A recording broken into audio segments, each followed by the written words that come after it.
Hello, everybody. Anime Night here. I am back with Knights of the Anime Table stream. It looks like it will just be me for the moment until more people get in. Hopefully, you all are having a great Sunday. Hello, everybody. Anime Night here. Hope you all are having a great Sunday. Welcome to the Knights of the Anime Table stream. I am your host, Anime Night 1992. Hopefully, you all are having a great Sunday. And I'm just getting everything. I'm just going live right now. My guest will be here soon, so I figure I just hold the fort until then. Lots to talk about today, including last night's Extreme Rules. That was an amazing moment to witness. Watching Bray Wyatt's return was probably the coolest thing I've ever seen, and Extreme Rules was really good. Loved the pit fight one. I wish they would do more of that. That's actually a nice attraction. I'm glad they brought that back because the last time they did that before the other one, it was back during the I think it was Ken Shamrock and Owen Hart. It was the Lions Den match between those two. I forget the name of the pay per view it was on, but it was at that point. And also Ronda Rousey winning the title again. That was something I have expected, but I didn't expect it to go down like that. Honestly, I thought it was gonna be like a squash match, but I was actually quite surprised how how it all went down. Um, Also, on top of everything, it was actually a good event. I enjoyed it. If you guys missed the stream I was on Friday with the men's room, I am going to be back on that one really soon. It's just a matter of when. It's a matter of when and everything in between. Uh, Also, lots of anime stuff happening. I am very, very excited. I don't know if Chainsaw Man got released yet. I do not know. I haven't heard much word of it, but it looked really cool. I read the manga and stayed up to date with everything. Also, very, very exciting news for the Super Mario.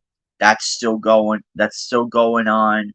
Um, Personally, as much I love Chris Pratt's work, I respect him. I feel like the teaser it was definitely a teaser trailer. I do love Jack Black as Bowser. He plays a great Bowser.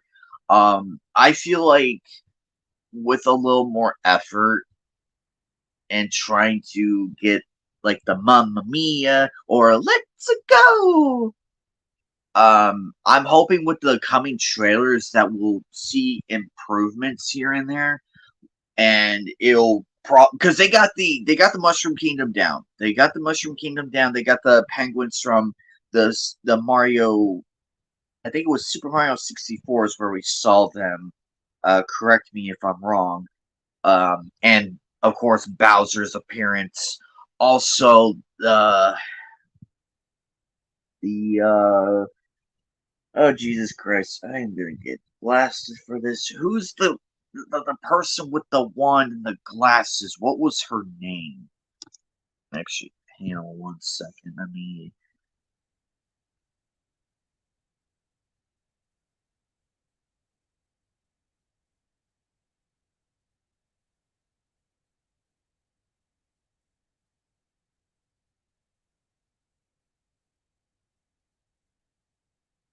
Hang on 1 second, guys. Give me a moment.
There we go. All right. Sorry about that. I just had to make sure everything was sent before continuing. Um, so what was the? Somebody remind me what that character's name was that held the wand that froze the penguins in the air. What was her name? I it looks familiar. I'm trying to remember. Uh, Jesus, it's been so long since I played the Mario games. It's been that long. Um, I'm trying to think for a minute how. This is gonna bug the hell out of me. But above and everything else, the teaser trailer was good. So I am looking forward to more sneak peeks. Also, the Koopa Troopers looked boss. Like they looked awesome, and but part of me feels like where was all of this at that time? Where was all of this? They could have done it like in the mid 2000s. Oh, I have a guess. Hey, Geek Hero, Howdy. finally got a hold of you. Yeah. You must be dog tired after everything, though. So I won't. I'll probably Oh, go. yeah. I'll be all Uh, right. well, if you suddenly crash, I know what happened. So, Well, I'm driving right now, so you know. oh Jesus, you gonna be I'm, fine? I'm on it. Yeah, I've got my hands free set in. Like I'm on my Bluetooth headphones. Alrighty. I don't want anybody getting into an accident. So No, man, as long as you I got my eyes on the road, hands on the wheel. Everything's good. good. I was just talking about the Mario teaser trailer, so you're right on time. Man, I'll tell you, that looks good. I know that a lot of things, in and surrounding production, kind of worried me. And I'll tell you, Seth Rogen is an okay choice for Donkey Kong, but I will tell you this: they better keep his mouth shut outside of the movie. Every time he opens his mouth up, like whatever show or movie he's on suffers immediately for it. Oh God, he's playing Donkey. They But I can't. They know a lot can't. of people. Yeah. Seth Rogen's playing Donkey Kong. I'm mainly gonna go see the movie still because Jack Black is in it. I'm gonna give Chris Pratt a try and Man, Jack see. Jack Black and Chris Pratt. Yeah, dude, I got the utmost faith in Chris Pratt. I think this is going to be great. I think he was a really good choice to play Mario. With a little more effort into the voice to make it sound a bit more Italian. I feel like it was just. I mean, it was a teaser trailer, so it was a teaser. So probably Bear within in the mind, coming. he doesn't really have to sound Italian. He has to sound like a New Yorker, like a New York Italian. So he's got to have that. He's got to have that New York accent spin on it. Shouldn't be too hard to do. Even if he does a dulled down version of it, it'll be all right. And I mean, let's face it, Bob Hoskins, his accent was not the problem with that movie, and he's Irish, or he was Irish. So I mean, if you've ever heard Bob Hoskins speak, yeah, in his normal accent, the dude was as Irish as you can get. And so, he did Mario's accent just fine. We'll be all right. Yeah, it was when I saw the trailer. I mean, I love visually. I love it. I loved how Mushroom Kingdom looked. I loved how Bowser was introduced. The penguins from Super Mario 64. I was shocked to see them. That was that that was awesome. That was one hell of a callback just right out the gate. Who was that wizard person with the glasses? Do you know who that That's was? Kamek. That's Ah, Kamek, the Magic Koopa. I thought that looked familiar. I was like, who the? I recognized it. But I'm like, I'm trying to put my finger on the name. I'm like, Jesus. Yeah, But the he was Koopa. originally introduced in Super Mario World. Ah, that's where he came from. It was really cool to see the Koopa Troopers get some well deserved justice. Because I loved how they looked, and they looked like menacing, and I'm like, okay, I can take you seriously now. I hope we get a Bullet Bill and a bomb appearance too. It's not Mario without those two. But also Luigi was good. I did see Luigi, and I'm actually happy with how he looks. Toad, he he actually sounded good, and I'm like, cool. I can actually listen to Toad speak.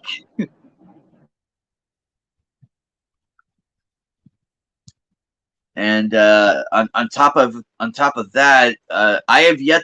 I wonder if they're gonna. I wonder if they're saving the Princess Peach reveal for the later trailers because I didn't see any reference of that. I heard the name, but I didn't see the. I didn't see anything visually yet. Oh, my guest is experiencing technical difficulties. That's a-okay. That's a-okay. Visually, I love it though. Oh, there it is. Having a little bit of a signal issue, apparently. That's okay. Technical difficulties are bound to happen on the stream, so it's not a big deal. I have expected Eagle Rider to be here. I'm kind of shocked. Usually she's bombarding my chats with like, when are we gonna stream? But if she's not feeling if she's not feeling well, I hope you get better, Eagle Rider. We are always here, so I won't twist her arm into coming. So she needs the rest. Yeah. She'll pop up.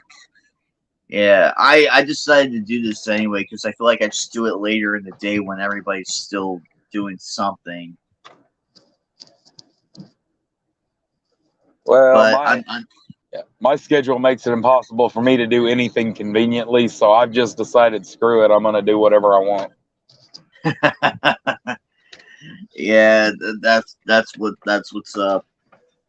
But hopefully, oh, yeah, Fatal's here. Holy shit! There we go.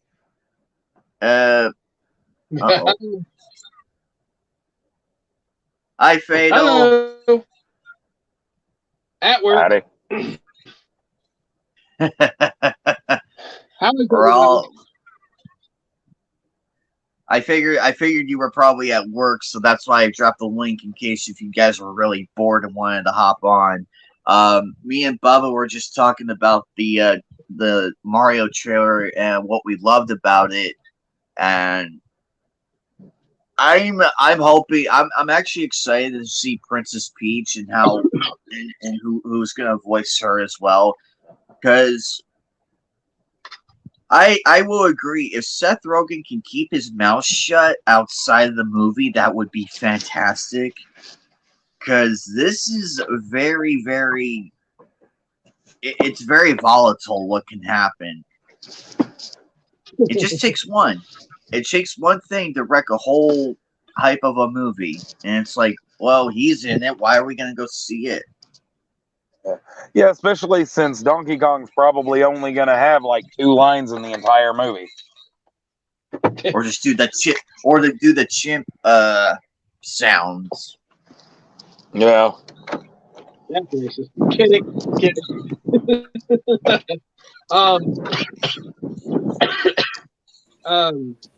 Wow, Woo, everybody's it's showing been a hot while since we last streamed. How y'all doing today, guys? Good, man. This is a surprise.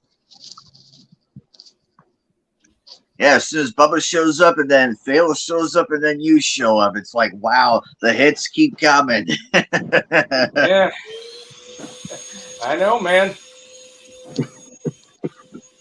Uh-oh. Vacuuming? Huh? I hear a vacuum going. Oh, that's just my brother vacuuming our bathroom. Or doing the floor mate thing. Yeah, I just got done vacuuming my room up. That's why it took a little bit. So I was gonna start at 3:15, but I'm like, maybe I should get some cleaning done real quick and make it look decent. Oh boy, I'm actually pretty tired. It's been a long week. Yeah. So, anyone catch that Witch for Mercury episode? No. I haven't. I've been so busy with everything else, from promoting channels to joining a bunch of different Oh streams. yeah. Speaking of awesome channels, I've been promoting it. It's Infinity Arc, man. Dude. You're not the only one who's been promoting it either. I've been promoting it too. Oh yeah. I mean, I've been chilling I have my own reasons for promoting Roa, okay? I have my own reasons. Yeah, I've been Actually, I've actually been chilling Constancy Roa like I haven't been chilling before, really. Yeah, well, by the way, Eric July, if you see this, massive props for the success of your comic, my friend. Massive success. I got me one of them comics too, so yeah. Hopefully I meet him at a convention one day so I can get an autograph. I felt like it was just too cheap to get an autograph right out of the gate. I want to meet the guy in person. Wait, you met Eric D. July? No, I have not. I want to meet the guy in person. Oh, okay. But no, when it comes to Constancy Roa, I found out about it from another source, and one of my favorite singers is going to be playing Freya.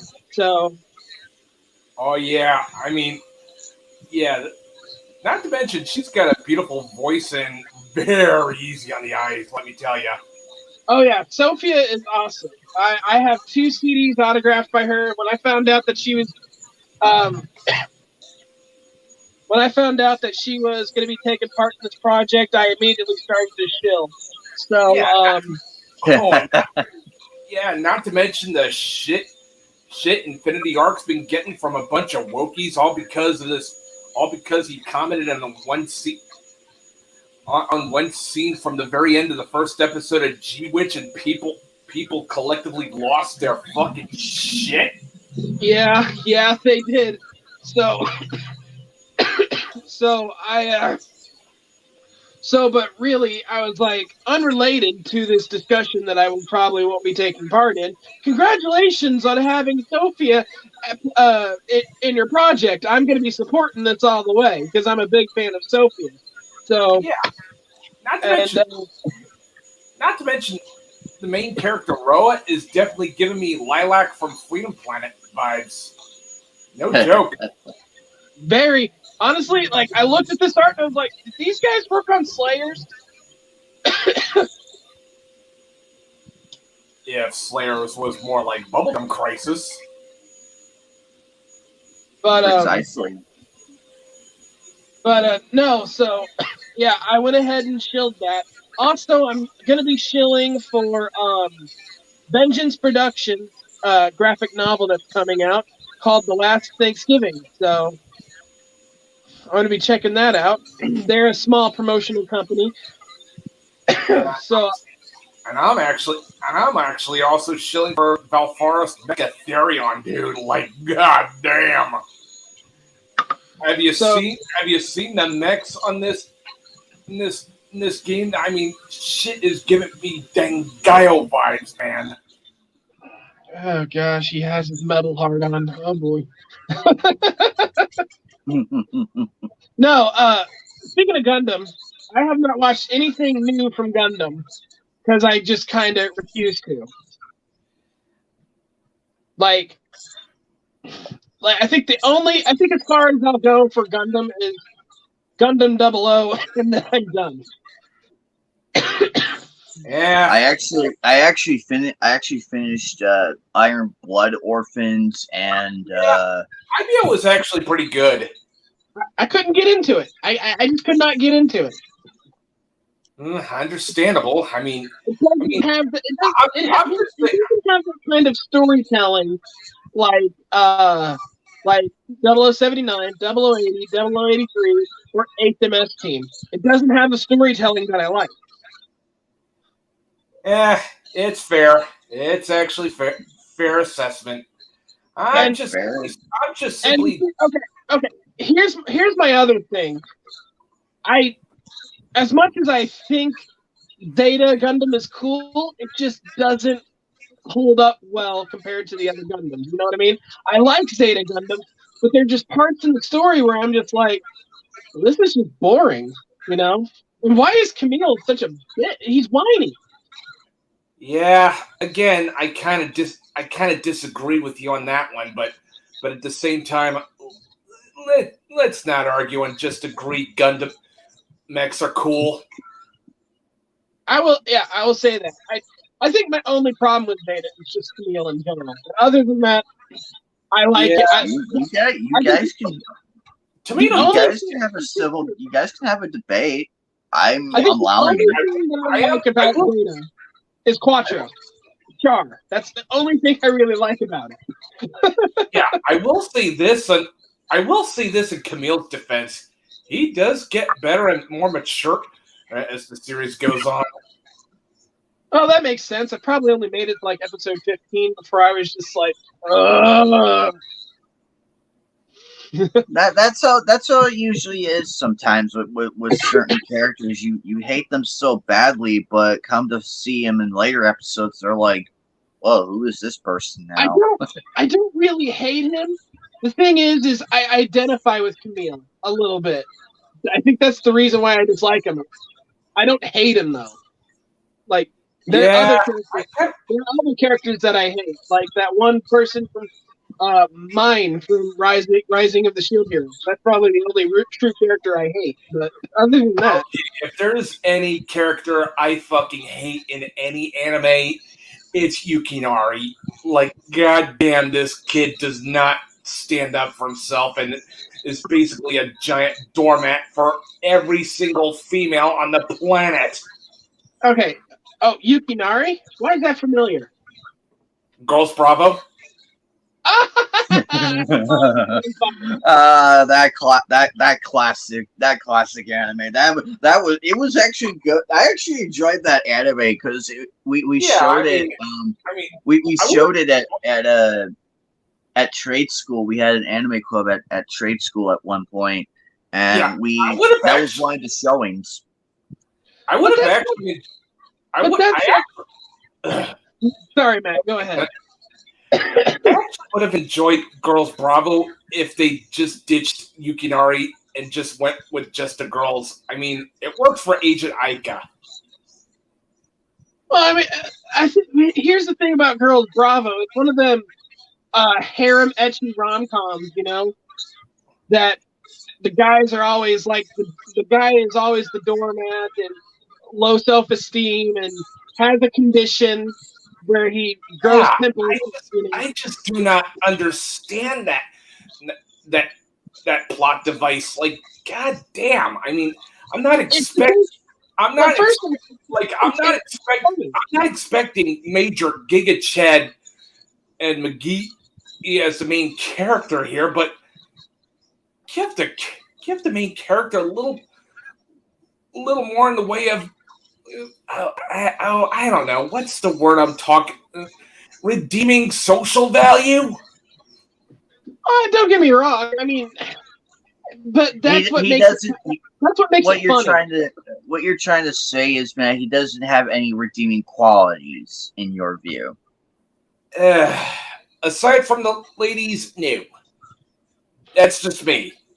Well, hey, listen. Sometimes in those anime, yeah, he seems like he has no redeeming qualities in the beginning, but that's kind of where the character development comes in, and he might even appear a little bit charming, to those girls sometimes. So I mean, it's that plot device. I can understand what you mean, but typically it's there for, first of all, humor.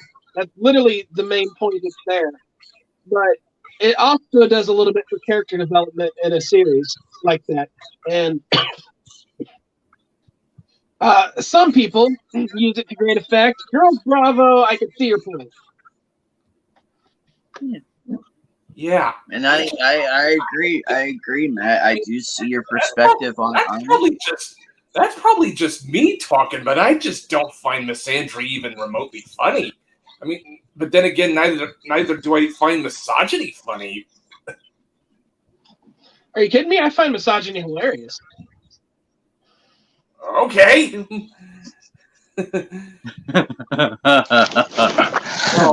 I can't lie. I'm on your side there.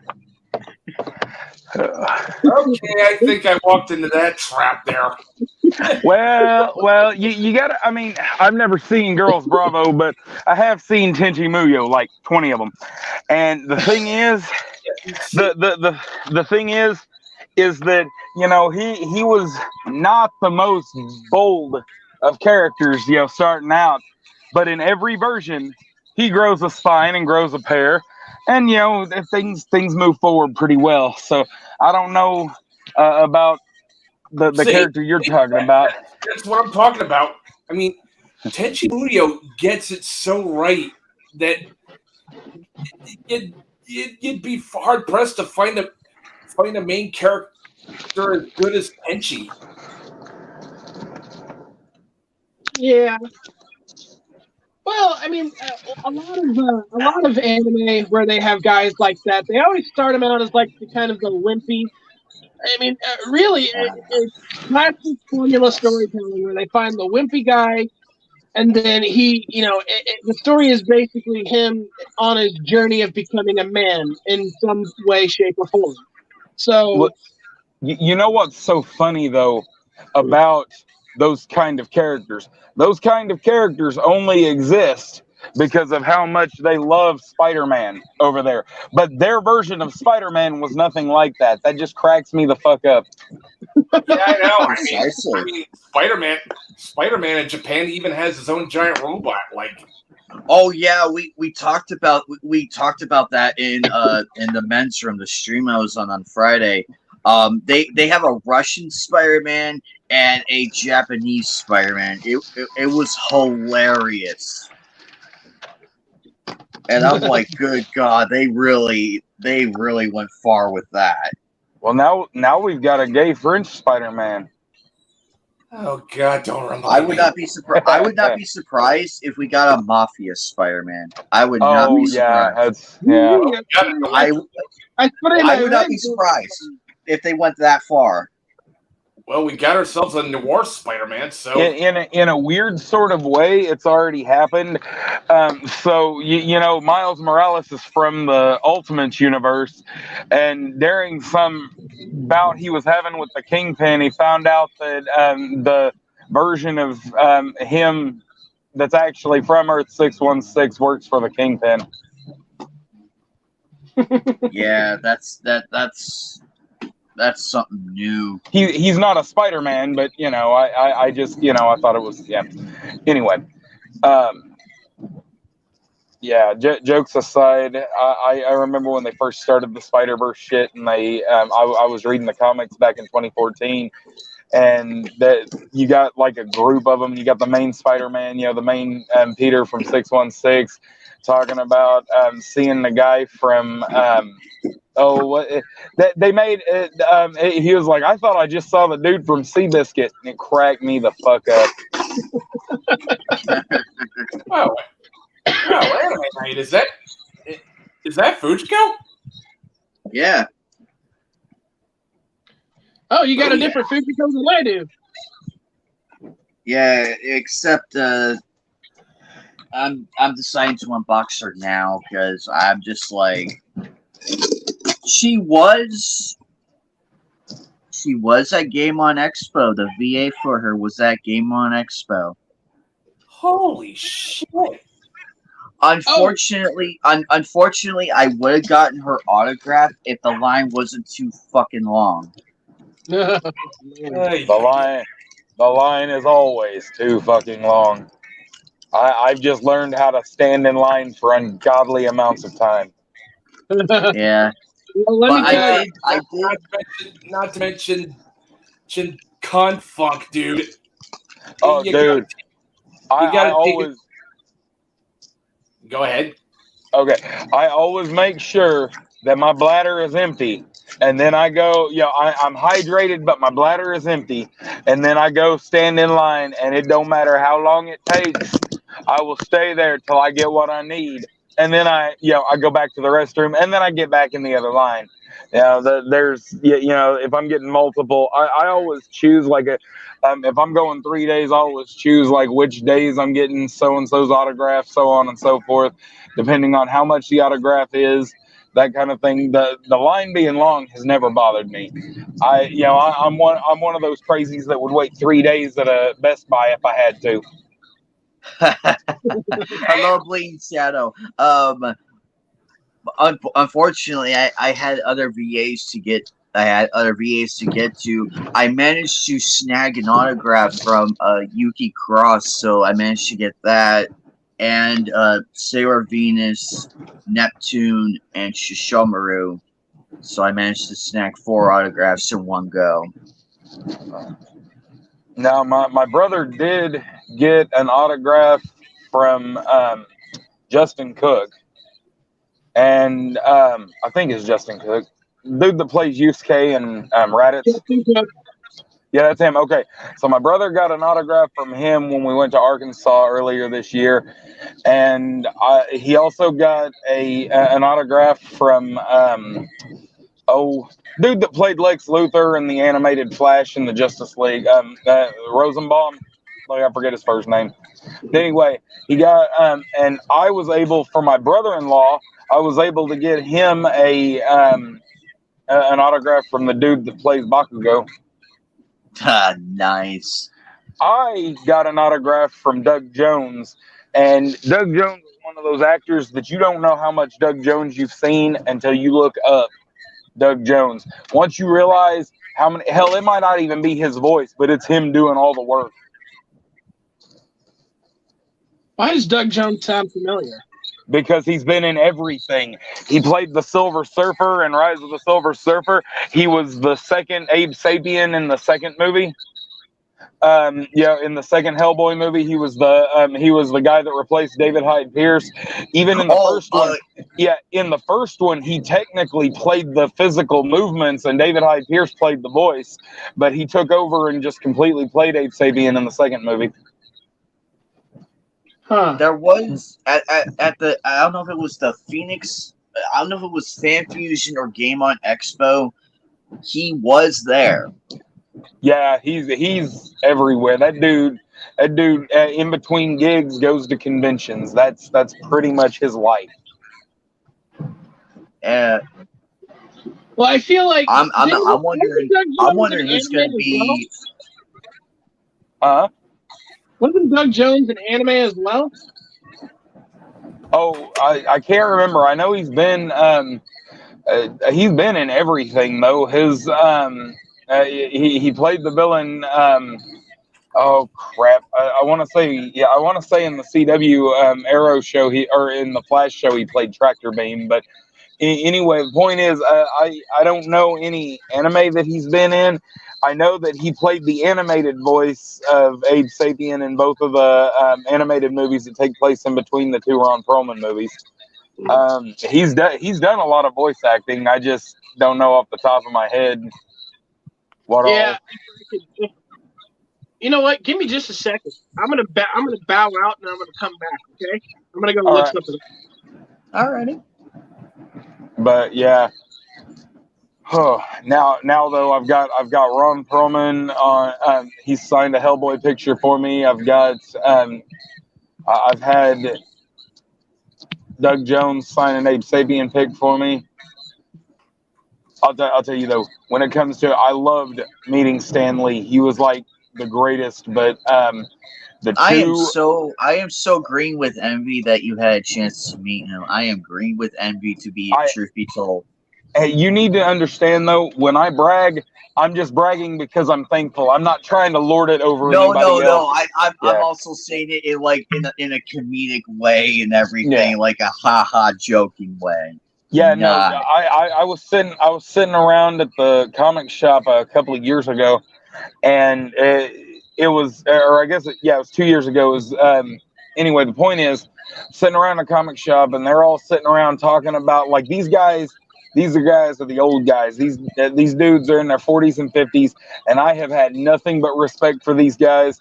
I thought that I was like, I never wanted to compare my collections to theirs because I was always afraid that they would just dwarf me. And then one day I'm sitting there, I finally felt ready to brag, and I'm talking about having all 12 of my Crisis on Infinite Earths signed by Marv Wolfman and George Perez, and of course George Perez is passed now. Having my Stan Lee signature on issue 112 of Fantastic Four, the Battle of the Behemoths. I was going through some other like key issues that I had, even the ones that weren't signed by anyone. And as I'm going through there, they're all dead quiet. And I look around, I'm like, what? And they're like, don't let anybody in this room know where you live.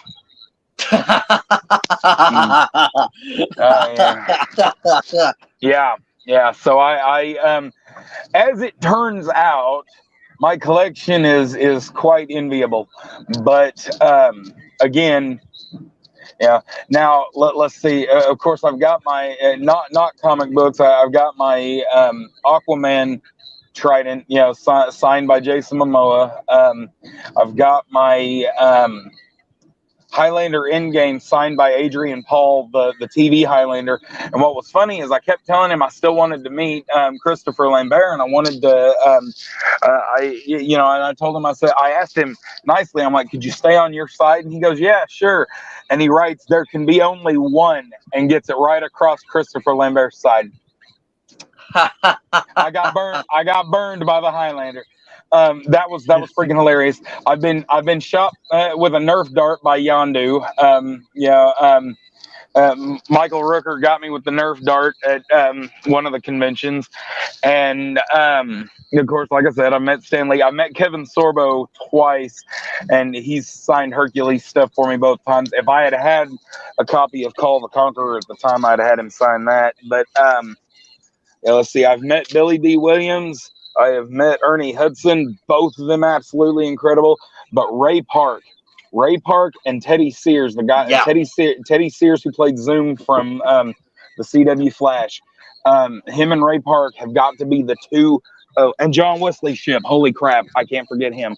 Like the three of them have got to be the best like celebrities I've ever freaking met. And with Ray Park, it was so funny because he's sitting there talking to me so long that the people behind me are getting angry at him. Yeah, that was great. We met Ray Park at Comic-Con of I want to say 2019, because I was getting an autograph for Star Wars Theory. I wanted to surprise him with the autograph and everything. Yeah, I met him in 2017 or 2018. I can't remember which. And he did the Darth Maul. He did the Darth Maul double-bladed lightsaber action and everything. It was cool to see it in person. And God bless my sister. She's like, I'm sad that you killed Qui-Gon. I'm just laughing and shit. I'm like, ouch, buddy. Jesus. And he actually laughed. He said Qui-Gon was the better swordsman in that. Oh, dude, it was so cool though, because I have this bad habit of asking them questions. Oh, I've had Charles Martinet sign my cover of Super Mario 3D Land for the 3DS. I've had Kevin Conroy sign Arkham City for me for the 360. And let's see. But anyway, no, I had asked Ray Park, how it was working with Liam Neeson and Ewan McGregor, and what was funny was Ewan McGregor was still kind of early in his career at the time. Ray Park had no intention of being an actor; he only wanted to do stunts. Well, when they realized that they weren't going to find another Darth Maul, and they decided that he had to be Darth Maul, it was really cool because he was able to coach Liam Neeson and Ewan McGregor through the stunts, through a few of the low-level stunts, so they didn't have to switch out people so often. And he was able, and they were able to coach him through the acting so that he could get through the scene. Like I thought that was like the coolest thing ever. Oh, I meant to ask him what it was like working with Ian Mc. I wonder what it was like working with Ian McDiarmid. Oh, that dude is awesome. He's on my list of people to meet because I loved him as Chief Palpatine. I loved him as Chief. He played that character. I don't think anybody else could have played him. There was just like certain characters that are just perfect.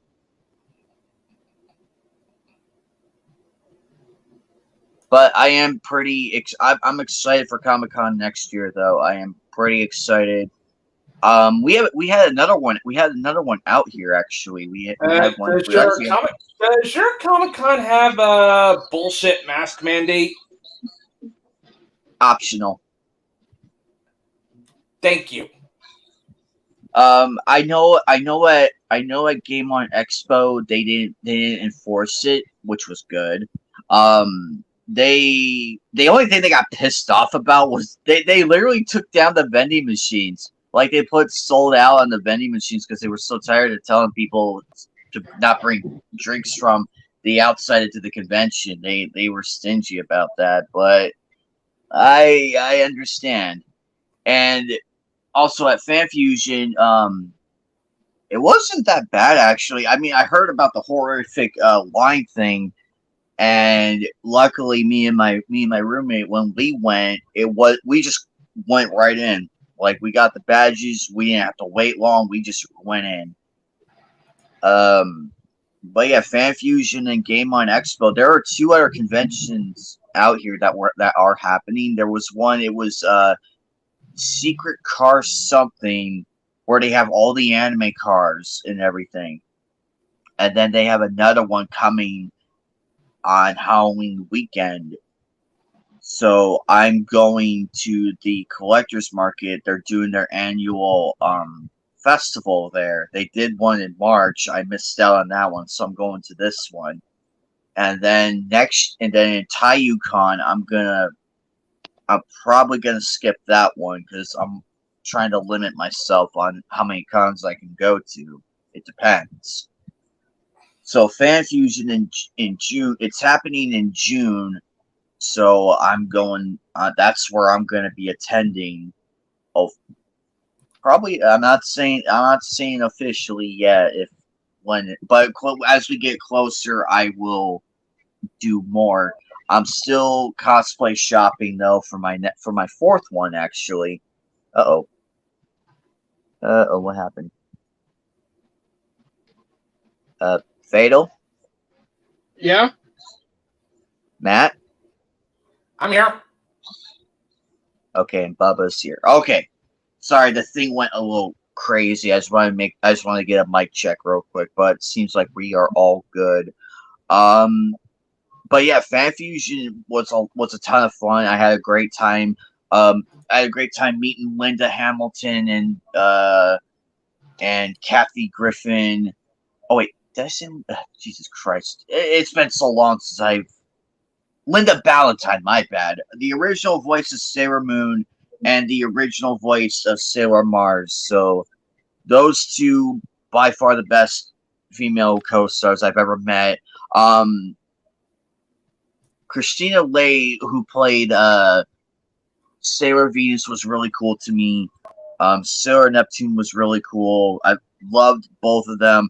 The voice of Shishomaru, he was really, really professional, really down to earth. Their lines weren't even that long, to be honest, which was kind of scary if you ask me. But I had the chance to meet Yuki Cross's VA, sweetest sweet person. She asked me if I wanted a photo, and I'm like, sure, and threw some extra money and went and got the photo and the autograph and had a great time. Unfortunately, I did not do a photo with the Sarah Venus VA because I was in a bit of a hurry. However, the Game On Expo, I highly recommend going because it was a ton of fun. It's like completely indoors, and it has like D&D, Magic the Gathering, an arcade cabinet of different arcades, tournaments, you name it, it's there. I do at some point, I don't know when or where, I do want to attend Anime Matsuri at some point. Yeah, I actually want to. I It- actually want it's to good. attend. I actually want to attend Anime Next at Atlantic City at some point.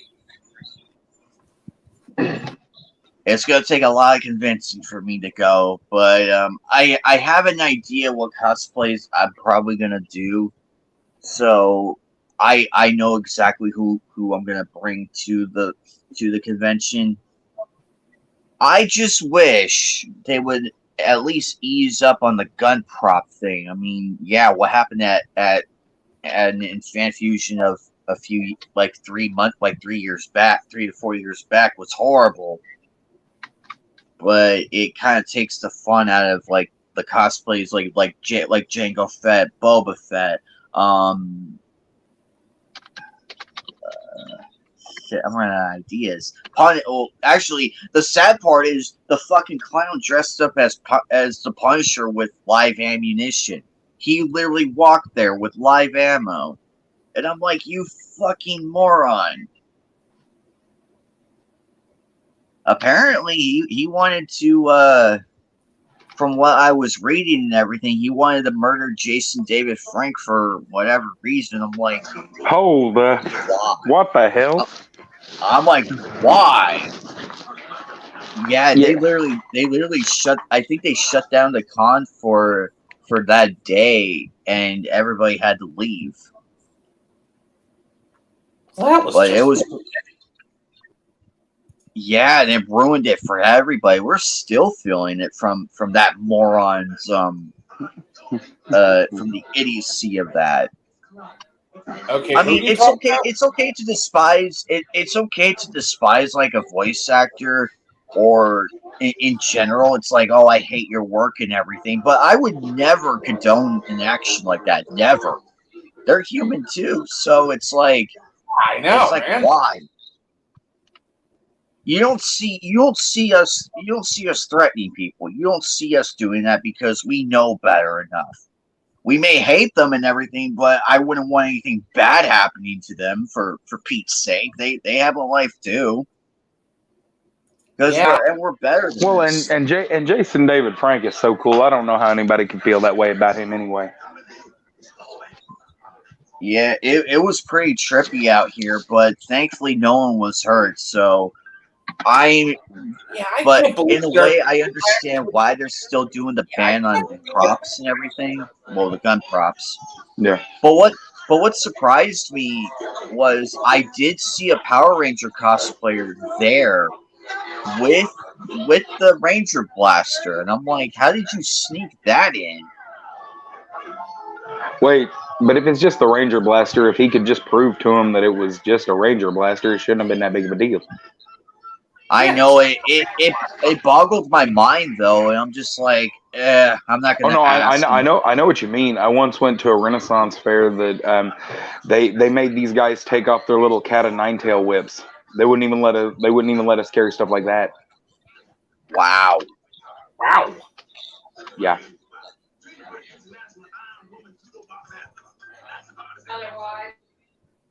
But on top of that, though, it was pretty scary, and which is why I tell people it's like be careful going to cons and everything because wackos like that dude are there. Yeah, I know. Also, Also, you will not see me at Anime Expo. You will not see me there. I've heard too much. I heard too much Yeah, bad I don't shit blame you, happening dude. over there. I don't blame you, dude. Like, goddamn, did they bend over to the woke? Not only that, they threw out. I heard they threw out like the artists' food and everything. They were forcing people to like empty their bags out of like food and like water That's bottles ridiculous. and shit. And I'm just like, you don't do that. There's vendors inside and everything.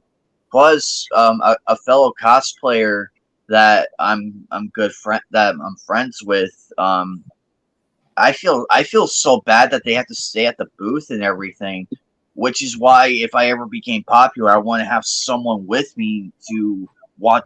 I want to have someone with me to go get me some food. It's like, hey, here's $20. Can you go get me like nachos or a burger and fries with a drink? I'll just stay here. Which is why I recommend going with a group of people. That way, you have somebody with you that can help you out because these conventions are huge. Yeah. Oh yeah, I tell people that all the time. I wouldn't walk down the street alone in Mayberry. You know, Yeah. come on. I mean, now. I would probably go to Game on Expo by myself if I had the chance. But Well, that's the thing. If I can if I have no choice but to be alone, yeah, I'll be alone. But if I can have somebody with me, I'm gonna take somebody with me. Yeah, exactly, man. I mean, it's always good to have a wingman with you at all times. but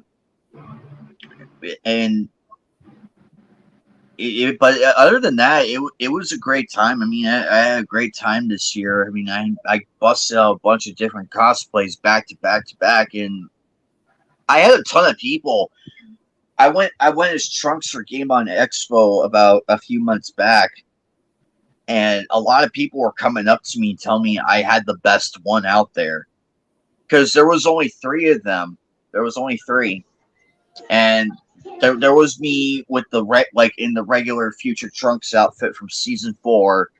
There was someone else without the jacket and sword. They had the hair and everything. So I was probably assuming it would have been like much later in the series.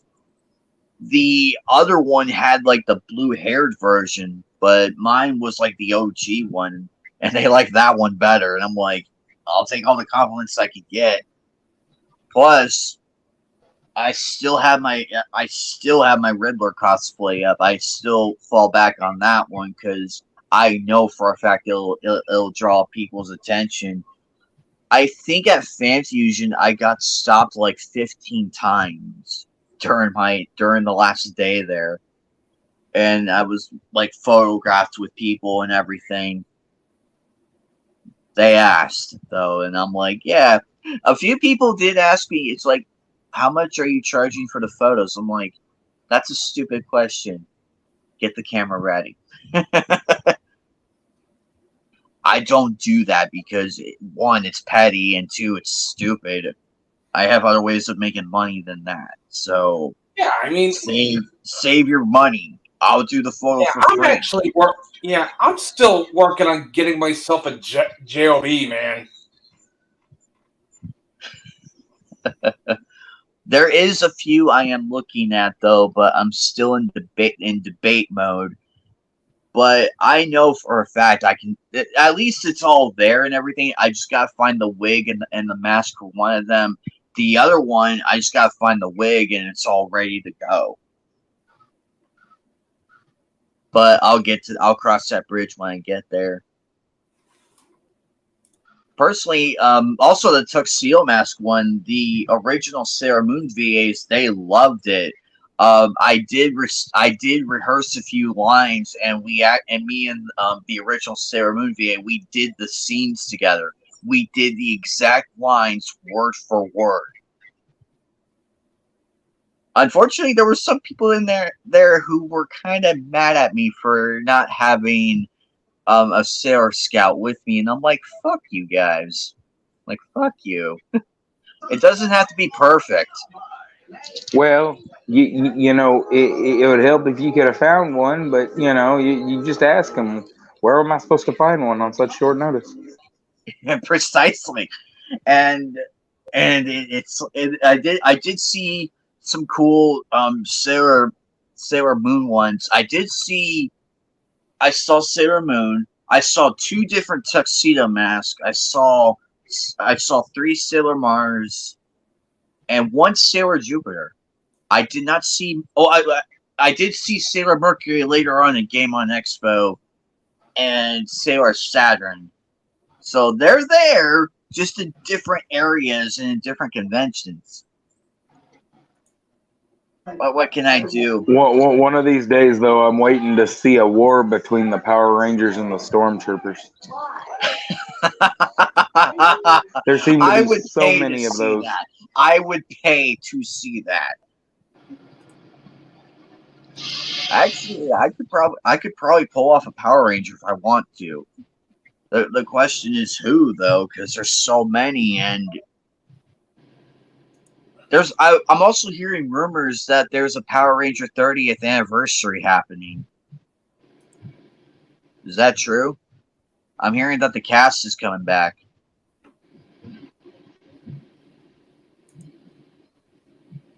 I don't know. Because I know there's somebody going to be paying homage to Trini's character from the original series. Apparently, it's going to be her daughter, which is kind of a surprise to me. Well, the character's daughter. Well, if she looks and sounds like her, then that's probably a pretty good deal. I know David Yost is coming back, and I know. Now that one old boy that got caught in that finance scandal, he probably ain't gonna be there.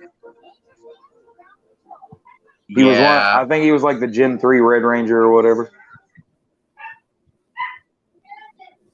Yeah, I hope Jason David Frank's going to be there too, because he was there in the later season. Jason David Frank is not going to miss anything Power Rangers related. That is literally the only reason he's not absolutely broke. Because he played both the Green Ranger and the White Ranger to perfection. I didn't see anybody else who can pull off those types of characters. Yeah, and in Super Sentai, White Ranger ain't even the main character. Oh, and the Red Ranger too in the Turbo series. He did good with that, and Zeo and Turbo. Oh, you're right, Zeo and Turbo. Thank you, man. Well, I knew I forgot one somewhere. I knew I forgot somewhere. He was an SPD and Dino Thunder too. SPD is probably my favorite one, hands down, because I love the character developments. I love the backstories of each character, and it felt like a It felt like a Power Ranger show to me. It felt like it. And also there was also Mystic Force and Dino Force. I thought Johnny Young Bush did fantastic as one of the Rangers. He's another guy I want to meet at some point. Silent Joker says Austin St. John, the original Red Ranger. I hope he's okay though. I've been hearing a ton of shit happening with him. Yeah, I hope he's okay. Because I heard about it and I'm like, damn, get some help, my friend. Get some help. Yeah. Because he is a good actor, and he did a good job as the Red Ranger in the original. I hope everything works out for him at least, because that was pretty scary.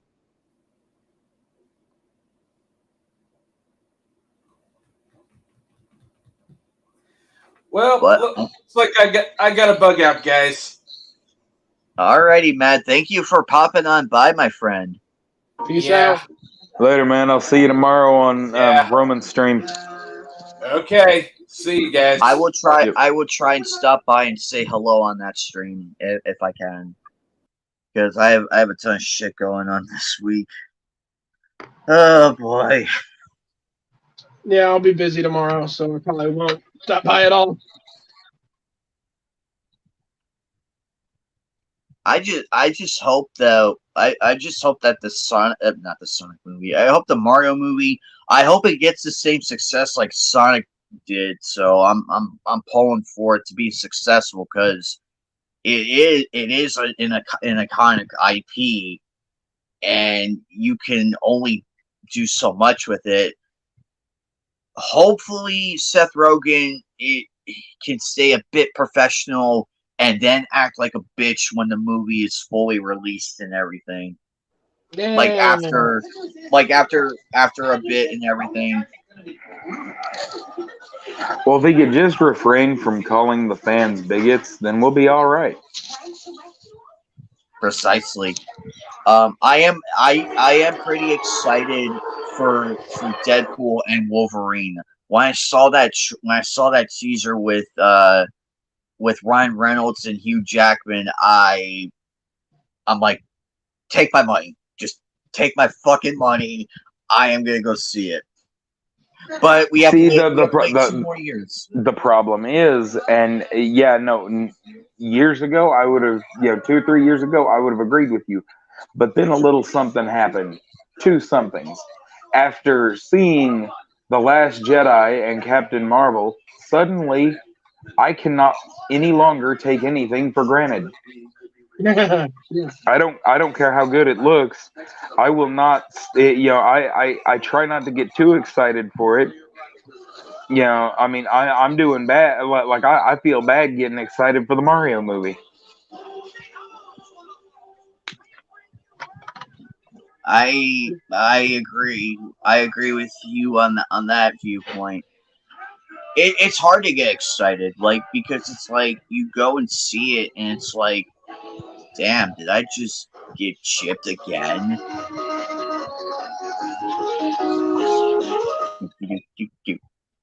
Yeah. Well, for me, it's the same thing with the new Shinkai movie that's coming out. Suzume something. Um,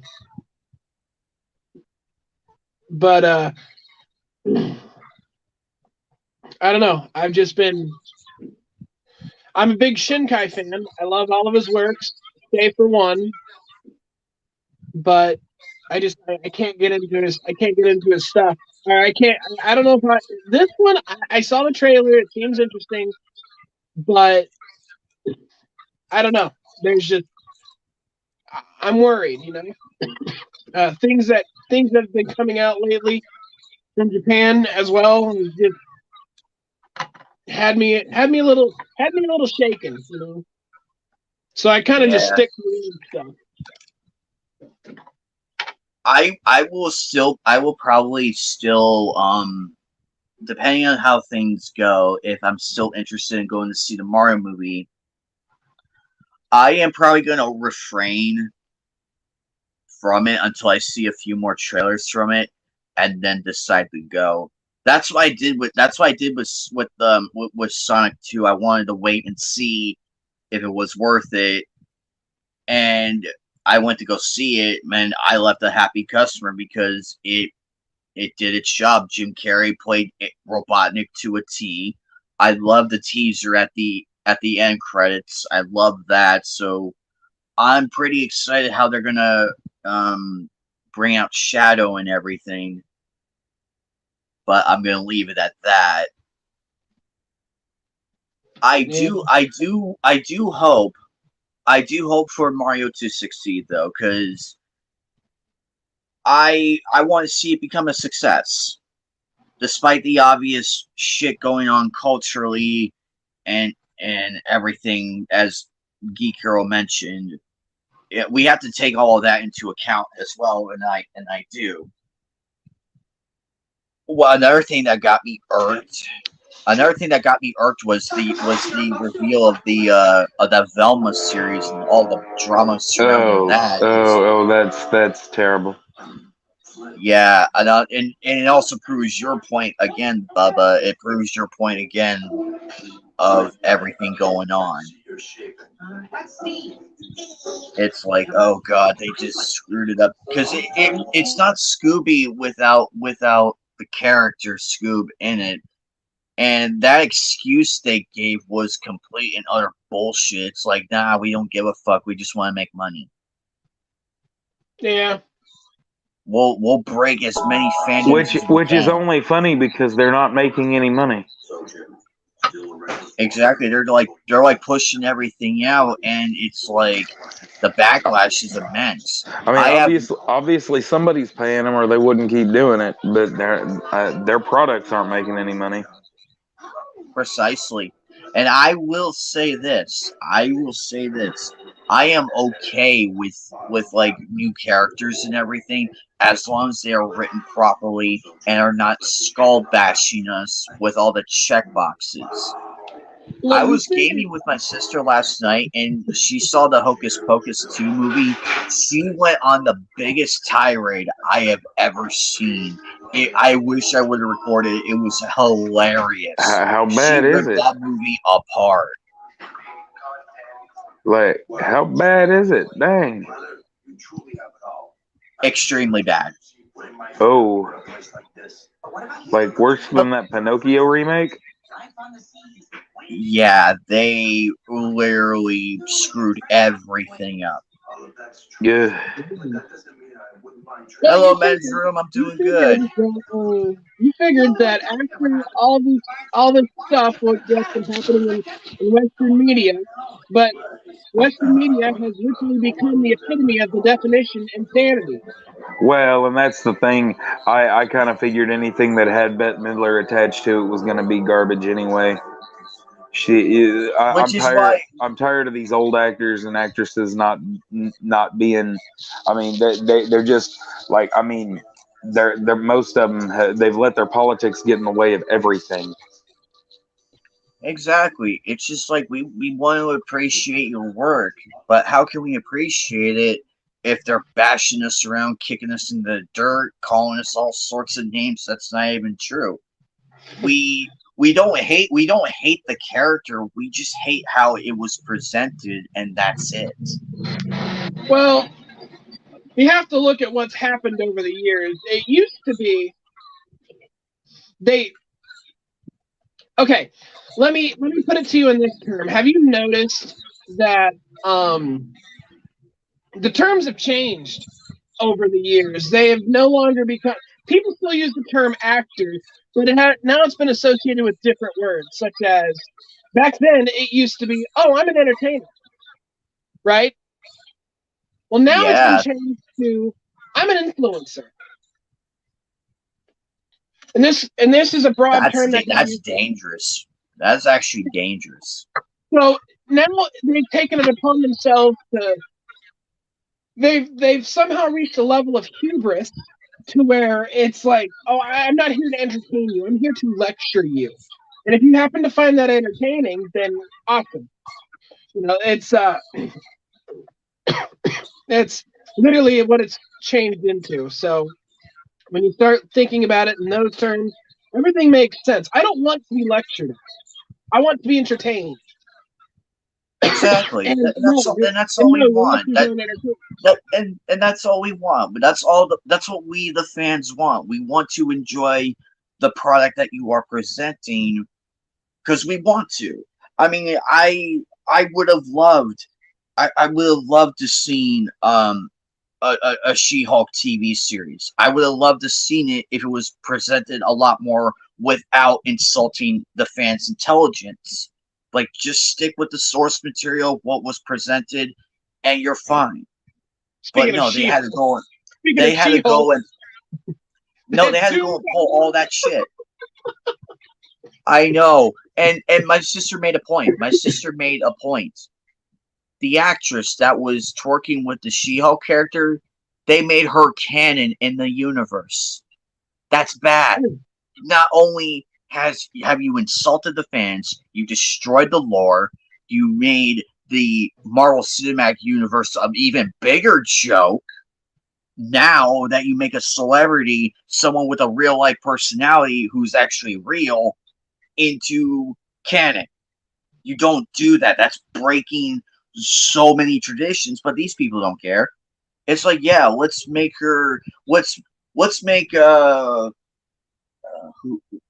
let's make Monica Ryle a canon character in the Dragon Ball universe. Let's do that. It's the equivalence of that. You have completely destroyed everything. Yeah, well, that character represents. Let me put it in terms this way when it comes to insulting the fans. They swung first, by the way, when it comes to this bullshit, because we've been lifelong fans of anime, right? Longtime fans, and of course we all know what happened when there was the Dragon Maid episode, right? And let's not forget what was it, Prison School or whatever. So you had those I found the subversion of Prison School a lot more hilarious. Well, yeah. Here's the thing. When it came to Prison School, they had put some dud stuff in there, and I'm sitting there going, all right. I get it. You have different politics, but do you really need to alienate half the people who watch this? The answer. You know the answer to that. Obviously, they have to alienate half the people watching it, or they don't feel accomplished. Show. It's not. I don't know what it is. It's like, why do you need to push out the people that supported you in the first place?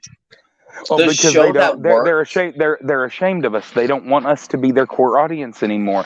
They are trying to switch us out for them. But the difference is that we are the ones that actually spend money. They don't. Yeah, and the thing is, but it also goes to this. I'm like, people have tried this over and over and over, and we've seen it not once, not twice, but almost every time this has happened. Every time something comes out, for instance, Cowboy Bebop, there's one. Resident Evil, there's another. Most likely going to be Rings of Power is next. Well, and that latest Doom movie was so bad, people started liking the one with The Rock and Carl Urban in it. Yeah, that's how bad it was. And I agree with you, Fatal. It was pretty bad. But to the credit, I will give Stargirl credit because it was an original character, had a good story to it, and had some callbacks here and there to some of the comics. But that was okay. I actually sat down and enjoyed it. Here's the thing: I can enjoy it. But they're doing this to all sorts of different series and stuff, and they're doing it again to Scooby Doo, and I'm sitting there like, you've done it to Star Wars, you've done it to almost everything that's in media, and you're trying to attract new fans. Granted, you'll gain some, but you're not going to gain what you lost. You know what I mean? Precisely. Silent Joker says, "Wish I could join in so I can vent as well. Also, remember, guys, she controls her rage better than Bruce. Episode 8. Nope. Agreed." And Jordan Evans says, "Have you seen Aesthetica of a Rogue Hero? Jesus Christ, I can't fucking talk today, guys. Mushoku Tensei, Jobless Reincarnation." Yeah, we've seen about everything you mentioned, Jordan. We actually seen. Put the comment back up tonight. I wasn't finished reading it. Oh, I'm sorry, buddy. Go ahead. I have not seen Mushoku Tensei. I have not seen Aesthetic of a Rogue Hero. I have seen My Dress Up Darling. That was good. Of course, I've seen Naruto and Pokemon and Cells at Work. I mean, Cells at Work is on Netflix. Spy X Family, I have not seen that yet because I'm just waiting for it to, be done. And Super Perks, that's a new one with me. I never heard of that one. But I'll have to check that one out. I have seen a lot of those on that list, but Naruto and Boruto and Pokemon, I'll get back to you guys. I'm gonna move. Personally, on top of everything else, I there are good actors and actresses and entertainers out there that are still good and who do care about the fans. It's just they are overshadowed by all the idiots who are pushing politics when it shouldn't even be there to begin with. Save it for the storytelling of the universe that you're trying to present. Save it for that one. That's what George Lucas did. He put all the politics in Star Wars in there, and it was still a good movie of Jedi versus Sith, and also the Gundam universe. Look at the Gundam universe from the first one up until the current ones. It told a wonderful story of Zeon versus the Earth Special Forces and the Gundam pilots mission in Gundam Wing. And from there on in, even Double O Gundam, the whole story revolving around that was really good because they wanted to prevent war, but at the same time you got to do violence just to sustain it. And even in the Clone Wars, people were bitching about the political episodes and everything between, but that's the core component of how Palpatine got his power and everything. It was told in a wonderful way, and it shows the horrors of war. Well, and Like let's with the face it. Twi'leks, with the Lerman arc, the Ryloth arc, the Ahsoka arc, the Obi-Wan, even with Sifo Dyas, the whole thing came full circle with Clone Wars because it went further detail, and Episode 3 was like the climactic of the whole prequel trilogy.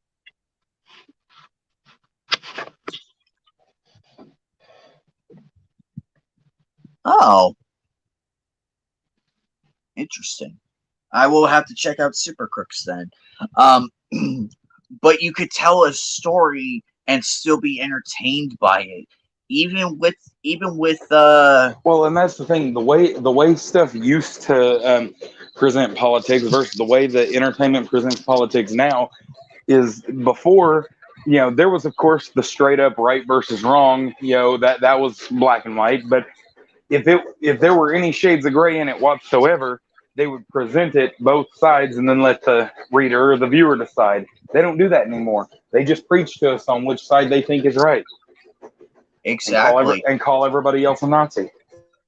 That's kind of why I really like Gundam, because the politics are so vague and they're at the war. There's no good side or bad side. And me and Matt agree on this point of why, because I like Zeon. I like the idea of Zeon, wishing independence in space. And, but me and Matt, we agreed that, ever since the zombie family took over, that became a problem. But I gotta give Dagon Zombie some credit because he did try for peace, even though Giran Zombie, that fascist, if you will, he didn't want peace. He wanted a definitive win, and he also murdered his own father to do it. So, and he still lost. But Exactly. But when it comes to politics, there's also Ghost in the Shell. Bingo. Ghost in the Shell is another one. Really makes you think. Not so much politics in this, but when it comes to right and wrong, you have Princess Mononoke. There's another good one. Very subtle, but it's there. Or Jinro. Jinro, the Wolf Brigade? Yeah. Oh, I don't know if I remember that one. I have the figure and the anime right now. I've watched Jinro, but that was probably 10, 12 years ago? Maybe? I was lucky to snag it because somebody was eyeing it, and I just walked right up to the DVD thing and I just snatched it. Like, you stare long enough, it's gonna be gone. But you also have the politics aside. You had all sorts of stuff going on in you remember the Final Fantasy X series that I did on my YouTube, right? Yes. And where I deep dived through the novel that hardly anybody has ever read. But I deep dived the novella, and I started noticing even though there was some politics and it has dealt with war as well, you started noticing that both sides were actually just apparently bad. You know, I mean, look at it this way: Xanarkin was sending children as human bombs to fight Bavel, and Bavel was drafting summoners at any age, and it was anybody with the gift. So it wasn't just Xanarkin who had all the summoners; it was anybody with the gift of summoning that could do it. And Bavel was drafting summoners regardless of age.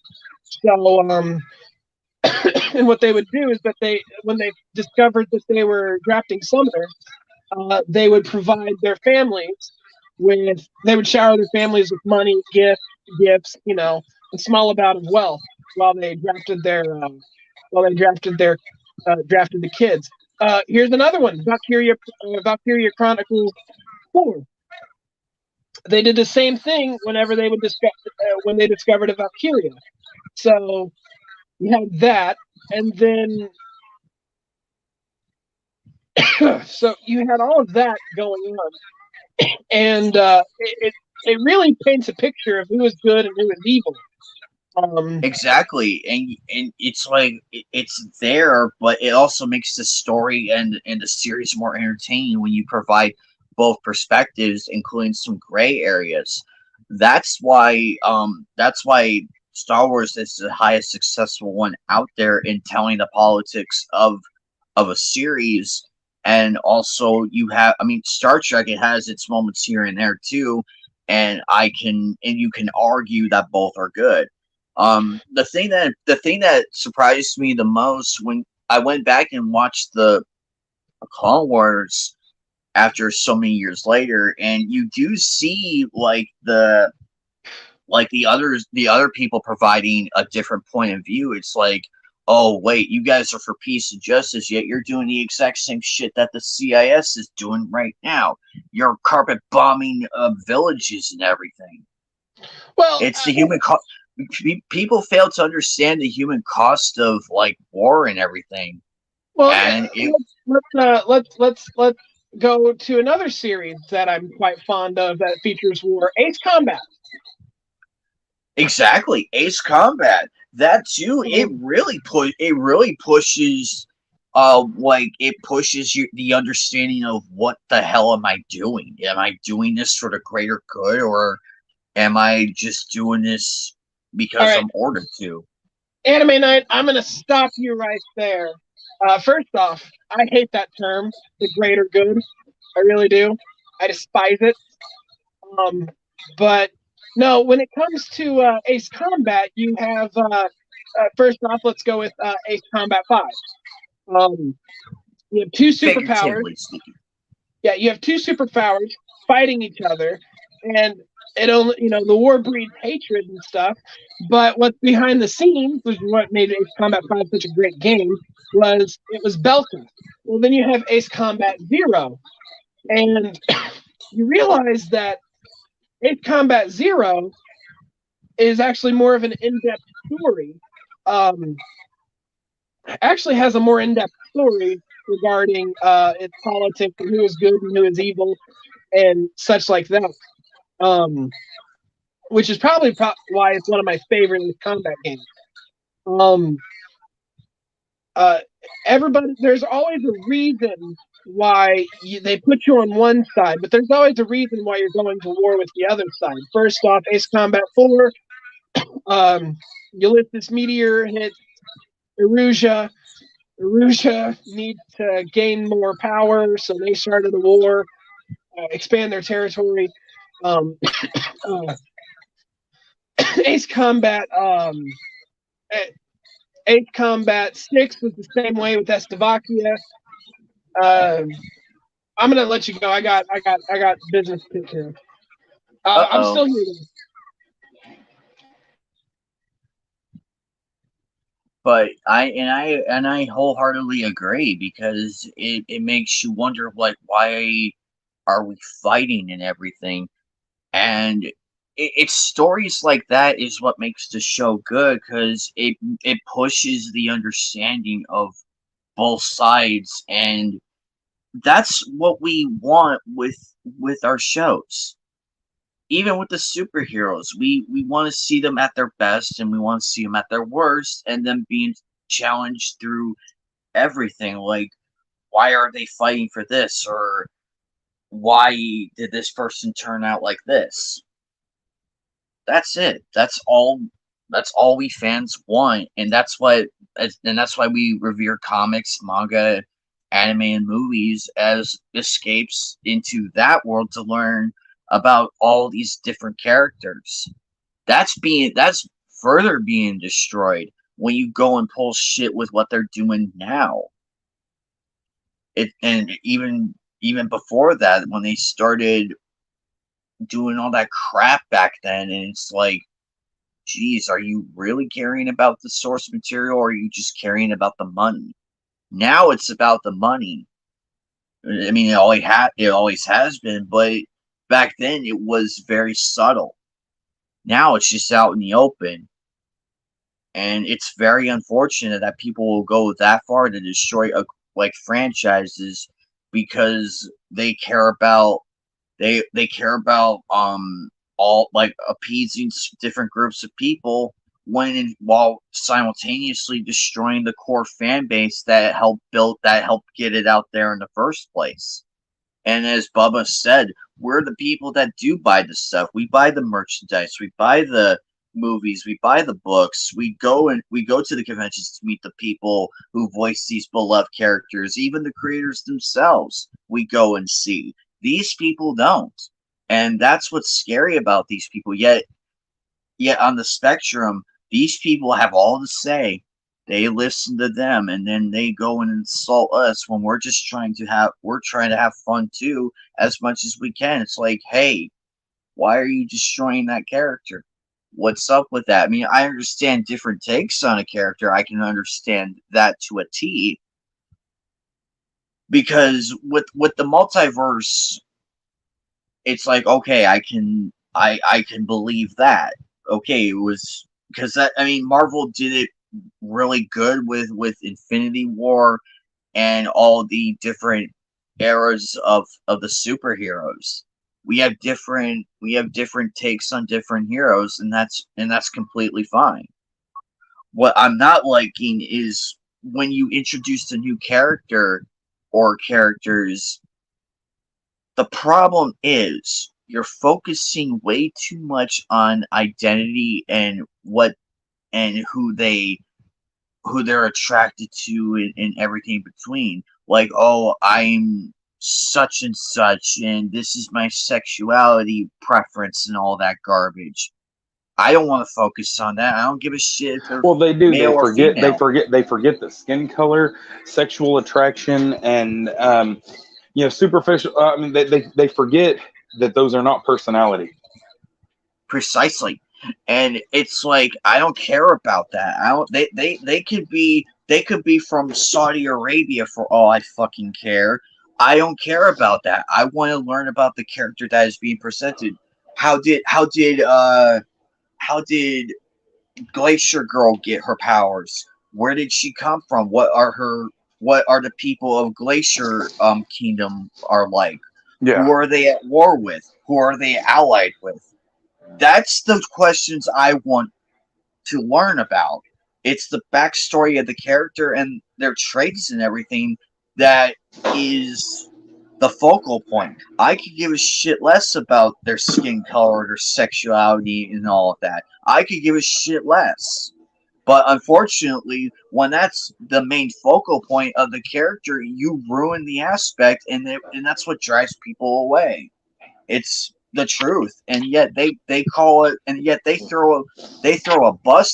No, they don't throw a bus at us. They throw an entire globe at us of all the hateful things. And they If I want to use that perspective, they do, man. They just keep coming, and if you got any complaints about it, you're a bigot.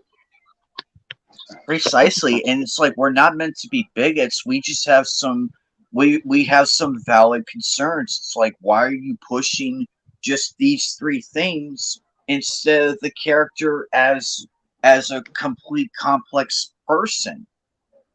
What happened to that? And I know I keep referencing Stargirl, but it's such a good show because I loved how it was introduced. I love how she learned about her powers and everything. I love that. And that's what I want more of. I Yeah. want more shows like that to focus on the basics of the character. I want to whether if and it would be up to me whether I want to cheer on the character or hate the character, like, oh my god, you are so evil, how dare you destroy that village. It's that type of reaction I want to give. Yeah. I don't hate I don't hate the character. Well, I just like don't for like instance, the way I just don't like the way they're being portrayed. People bitch about the 90s all the time. They bitch about the 90s comics. They bitch about Rob Liefeld's art. But thing is that Rob Liefeld drew one of my favorite Captain America comics of all time. It was in Heroes Reborn. And that Captain America is believed to be dead. He shows up in Japan, and they are throwing. Captain America had saved Japan during the crisis beforehand. That they're in a slightly different world. It's like a pocket dimension. Not the point. The point is that my favorite line, my favorite Captain America line of all time, and as a kid, this is what stuck with me. This is what made me love Captain America. These guys are running around with guns. They don't realize the real Captain America is there. And when he throws his shield and knocks the guns out of their hands, these thugs, that are angry about the westernization of the East, they yell at Captain America. They tell him, "This is not your fight," and he does. It's just crisp, cool, smooth. That determined look in his eye when he looks right at him and says, "You made it my fight the moment you threatened an innocent life," and that is freaking Captain America. That is Bingo. To change anything about that, to decide that his sexual preferences or his skin color take precedence over that is asinine. That is what ruins these characters. And on top of that, plus, if you make a character too OP, it's a Mary Sue or anything. That's the problem I had with the sequel trilogy. I wanted to like it. There were certain aspects of it I did like, but all the negative of what I didn't like really crushed all of that. And it's like I can't even watch them anymore. I couldn't even sit through them because it's like they lambasted all their characters. They introduced them to us in the first movie. That was completely fine. I like how the hell are we supposed to, like I said, if you really dissect the worst parts of the sequel trilogy, they did not even have 10 full years of intergalactic peace. Like take the original EU, they had conflicts, but the entire galaxy was not at war, constantly. In this, the war never ended. It just kept going even after the Empire was gone. None of them got any peacetime. None of them got to feel any better or got any highs to go with their lows. It was just lower, lower, lower, and lower. And the thing is that when it's all said and done, the biggest problem, first of all, how the hell are you supposed to fear a villain that gets his ass handed to him by a newbie every time he meets her? Exactly. And then he takes out the quote big villain. He takes out Snoke in the second one. How the hell am I supposed to be afraid of him if Ray whoops his ass every time they fight? And we just watched him take out his own master. So, okay, what the hell, So then they bring Palpatine back, and nothing against Ian McDermott. He came back for a paycheck. But the thing is that the way they brought him back in the original expanded universe, was kind of a shadow. He wasn't in a seat of power again. He was lurking in the shadows, but trying to regain power. In this, suddenly we're supposed to believe that they've got 200,000 ships all as powerful or more powerful than a single Death Star. Like, what the hell? This is like this is like listening to kindergartners play Star Wars and then taking it and making it canon. Precisely. And that's what killed it. And that's what killed it for me with the sequel trilogy. I would have loved to seen the galaxy like what it was like after the Empire left. I was looking forward to it. It's like, cool, we have peacetime now. And who the fuck are the Knights of Ren? Constant. We literally they play them up in 2 movies, and then in the 3rd movie they get slaughtered. Like, what the hell? And going back to like the main bad guy, that's like if Magneto went up against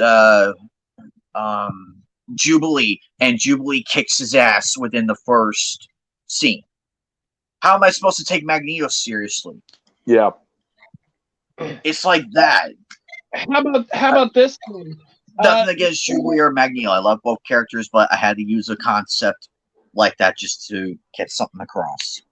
How about this one? When I remember you mentioned the Mary Sue and the overpowered characters. First off, I mean, it's not that we have a problem with the overpowered badass chicks. The problem that we have is that you don't make them seem human enough. You don't make them seem appealing.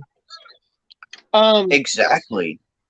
We're just supposed to believe for no reason she's more powerful than any Jedi that's ever come before her, with no training, with nothing else. She's just ultimate, the apex Jedi for no reason. Well, what bothers me... It's that type of writing that pisses me the off. chosen one's chosen one, if you will. Well, what bothers me for the most part is that, like, especially when we dive into anime, you have these badass characters. Like, I'm gonna go ahead and throw a couple names out there. You've got Pris from Bubblegum Crisis. Straightforward, punk singer, bad attitude, ass kicker, but she's also vulnerable. She's vulnerable, and then in a couple areas, and then it's the same thing with Motoko Kusanagi. She's also very vulnerable in some areas, and it's not like she automatically kicks ass out of the gate. There are some times where she squares off with somebody who's an equal, and you see it multiple times in both standalone complex series. And then of course there's Armitage, also badass, but she is also quite vulnerable too. I mean, yeah, Risa Hawkeye, also very vulnerable. But she's also a badass. You have all these characters who have these Mary Sue qualities, but at the same time, they are not. They are not. They also have very vulnerable on the inside. It's another face, another facade to them. Another, not a facade. What's the? I don't know. I can't remember the other word, but there's another aspect to them that makes them very relatable. Veneer. Plus, a vulnerable veneer. Mm-hmm.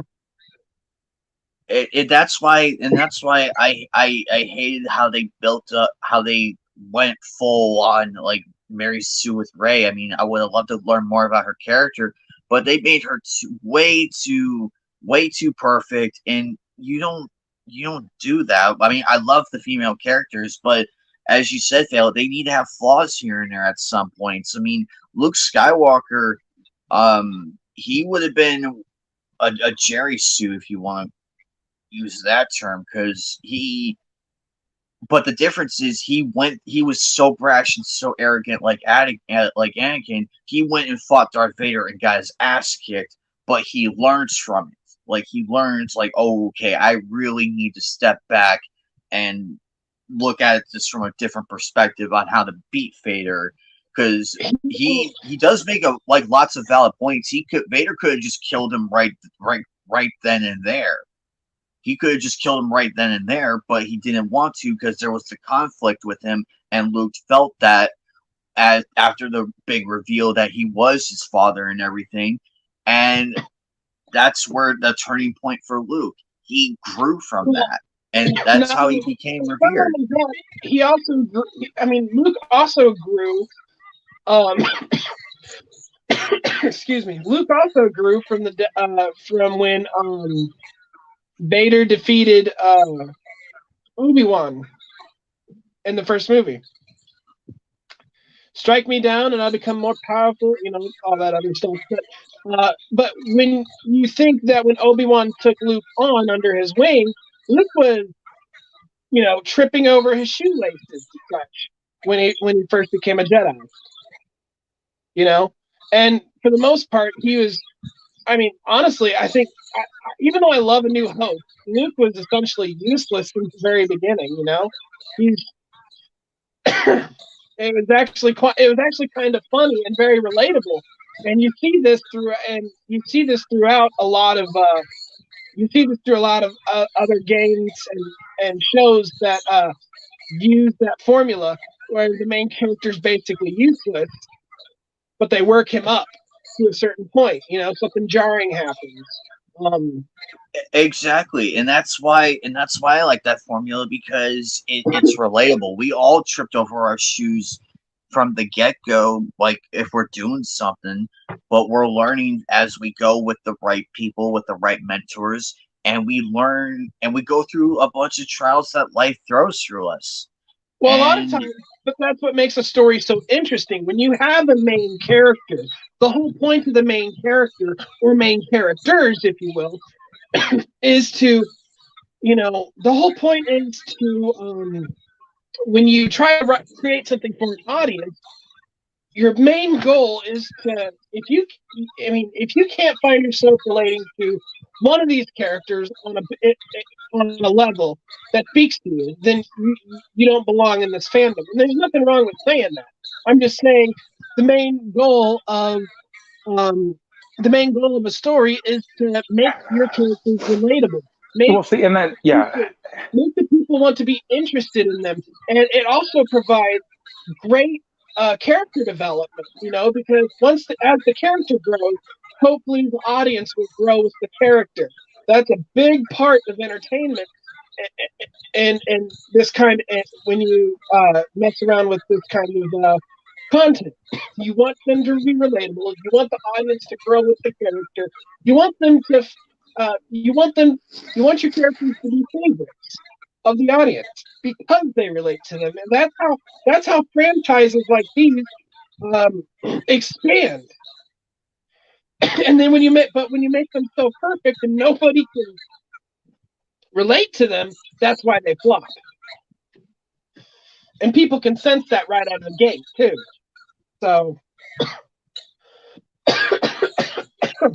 it always baffles me how they relate to Rey and everything, and I'm like, what viewpoint do you have? It baffles my mind when they're so perfect, and it's like, how can I relate to this character? They're arrogant and they're hubris. That's how they relate to it. But Bubba, you were about to say something, Bubba. Go ahead. Oh, sorry. I was all I was gonna. Yep. All I was going to say. Will you stop it? Sorry, my brother's over here acting silly. But anyway, no. Well, like I said, the problem is, these people come in and they're thinking, all right, I like the concept of this, okay, but I want to change everything else about it to fit my agenda or my morals, my standard. That means you're not really a fan, and find something else. I am, there are plenty of things I'm not a huge fan of. I don't try to be a part of it. Yeah. Well, the problem is these people are trying to market to an audience. I mean, they have the idea of, well, I want them to identify with something. I want them to identify, and what they're doing is, I want them to identify with my politics. And I'm like, you can do that without actually doing that, but you have to. I mean, they fail to understand that everything has you could be subtle with it. Like, you could be subtle, nothing wrong with that. But when you push it out front above everything else, it's like, how can I like this character if it's like conflicting with me at a very uncomfortable level? I don't feel comfortable with this character at all. I feel uneasy. And it's because, it's like, but then the person comes out, it's like, oh yeah, we made it, that we forced it this way. We want you to feel this way from our perspective. It's like, no, you don't do that. And it's like with what Bubba said about the quote from Captain America. I feel that, because it's like, yeah, you attacked an innocent person, you just made it my problem now. So that's understandable and stuff. It's just, but out of the gate, when somebody creates something, but I think the difference that we're talking here is, like, me, I'm talking about creation, and you're talking about, yeah, they're creating something, but they're using an existing IP. My thing is when they're trying to create something based off an existing IP, that's fine, but yeah, if you're just kind of, like, for instance, if you're rehashing things like She-Hulk, like when you rehash things and you change it around, those characters that people loved so much are no longer relatable. That's I mean, that's one of the big things, is that exactly. The story's not relatable. It's like if I came out with a character like Lisa, daughter of giants, heir to the Targaryen throne, how I build her up is I would give her a good backstory and make her relatable as best as I humanly can with what is presented. We all know that she is like the daughter of giants, and she doesn't know that she's also an heir to a throne of a different kind of race that she doesn't know about. And then there comes to the point in her life where she does learn about that, and she goes and explores that aspect as well. It's building up to those points of, like, okay, this is how I have the character, this is who they are, this is what their story's going to be like, and we have this one as an extra, as an extender to the character. Yeah. How can we make that work? That's the thing with creation. It takes time to build a character up. And I get it. It's like, yeah, we can always rehash the same character. Yeah, that's lazy booking. That's lazy booking. You're telling me, when it comes to creating a character, I've been scratching my head on how I'm trying to write my book, which I'm still writing it right now. But when it comes to, I want characters to be relatable in a lot of aspects, but at the same time, you also want to feel good relating to the characters. Well, like, have you? Okay, you guys, have any of y'all seen Invincible? No. Okay. Yes. Have you read any of the comics? No. Okay, so Omni Man, his father, is their Superman. Like, he is the top of the world, like, when it comes to superheroes. Supposed to be damn near indestructible. and of course he turns out to be the villain. Well, anyway, Mark, the Invincible, he goes up against people that that his father can turn inside out, and even though the kid's bulletproof, he's damn near indestructible himself compared to his father. It's like a toddler fighting a world class boxer. Like, the thing is that when it's all said and done, the Mark has to learn how to be a superhero, and he's not just going to immediately be on his father's level as soon as he gets his powers. My biggest problem with John Kent, in the new, there was the one-dimensional gay shit, but other than that, what really pissed me off was that they show him. Of course, he's already been canceled, but 9 issues in, we've seen him take on one supervillain. The rest of it was all finding out that his boyfriend that he proposed to is an eco-terrorist, and he's still getting married to him and not busting him for being an eco-terrorist. That kind of irritated me in and of itself. But the thing is that when it's all said and done, how the hell? Okay, so we're talking about a 17-year-old boy who isn't even really 17. He got aged up. He's in real time, he's only like 12. But the thing is that he's a 17-year-old boy who has the biggest target on his back of 9 known galaxies. They're in 9 galaxies.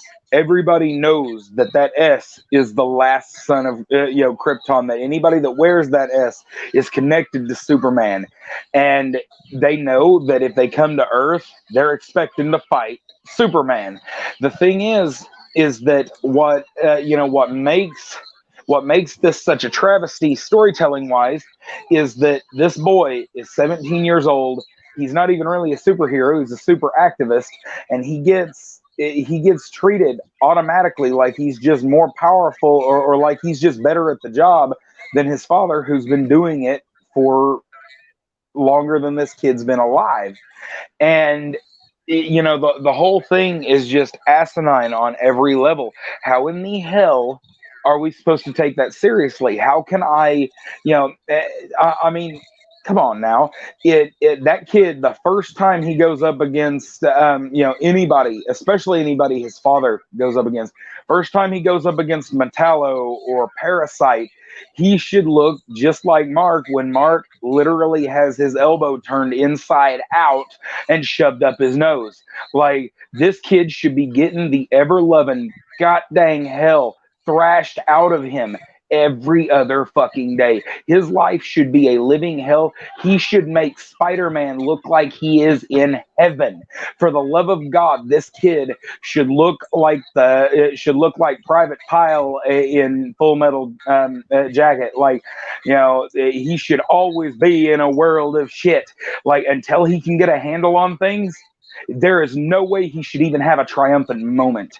And we see him tell off Batman, we see him tell off his mom, and Lois Lane. Like, that at the end of the day, it is just absolutely unbelievably asinine what they've let this kid get away with, all because he checks a few boxes. And that they keep acting like these kids are an upgrade, and the more boxes they check, the higher the grade. This, and yet if we bring this up, we're bigots. Again, the fact that he likes boys is not my problem. It's the fact that they are already showing him to be more powerful than his father. And his father, if he tried to stand up to Clark could turn him inside out. I'm not going to say that last part. Anyway, the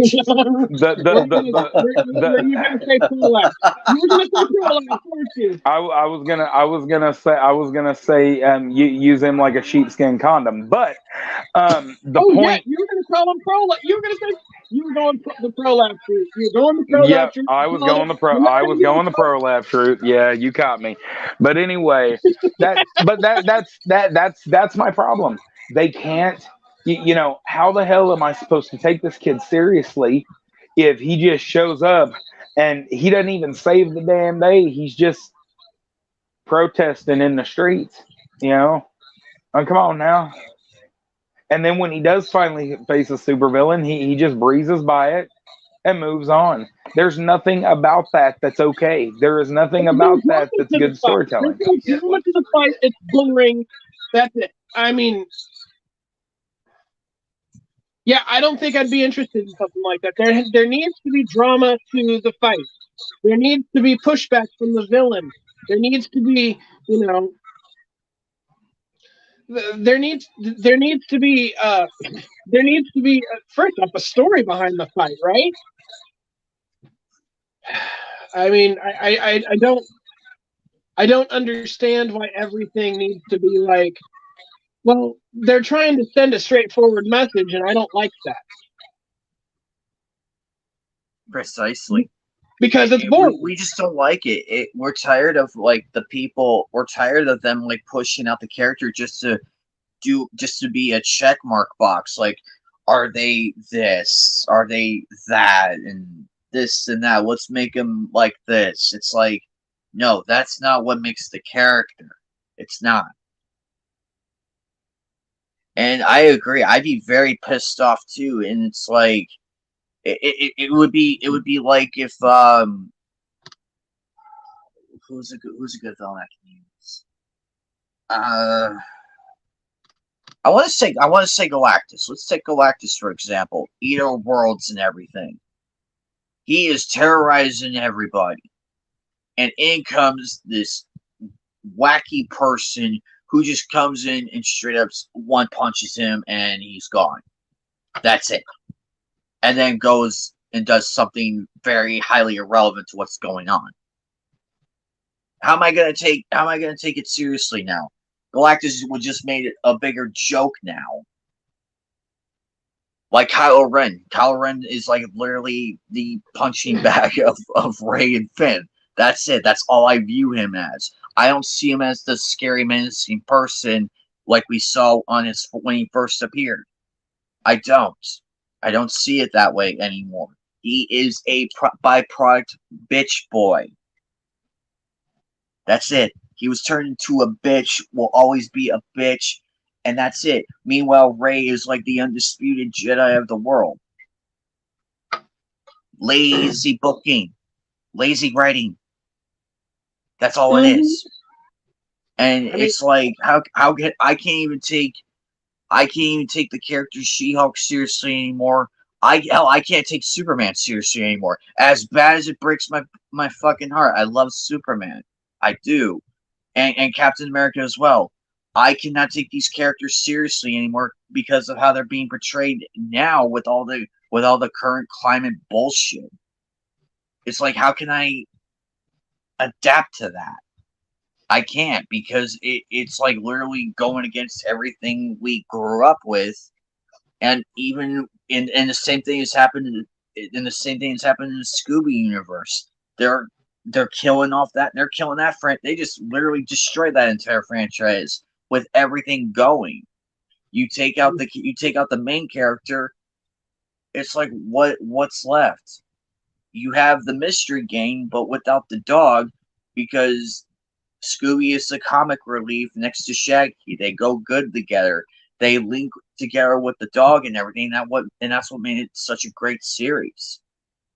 You take out that core component, what do you have left? That's like if you make Gundam, but you just have the pilots. You don't have the mech suits. What's left? What's left? Well, I mean, how can I take that seriously? Yeah, I had a thought and I lost it. But what bothers me is that all these new characters coming out, there's no internal conflict. Substance. Yeah, no substance, no internal conflict. It's like it's there. You know what I mean? It's there. Accept it. I'm like, yeah, I get that, but I'll accept it. But you need, if we're going to accept this, you also need to accept that your shit is boring. It doesn't do anything for me. I can't get into it. and you're telling me, and people are telling me I can't get into it. I'm like, okay, first off, it's like that new movie Bros that came out, right? You all heard the controversy about that. Why that movie was made, I will never know. Here's the thing. I'd probably watch that movie if there was an actual story behind it. But far as I can tell, it's just nothing but gay orgy.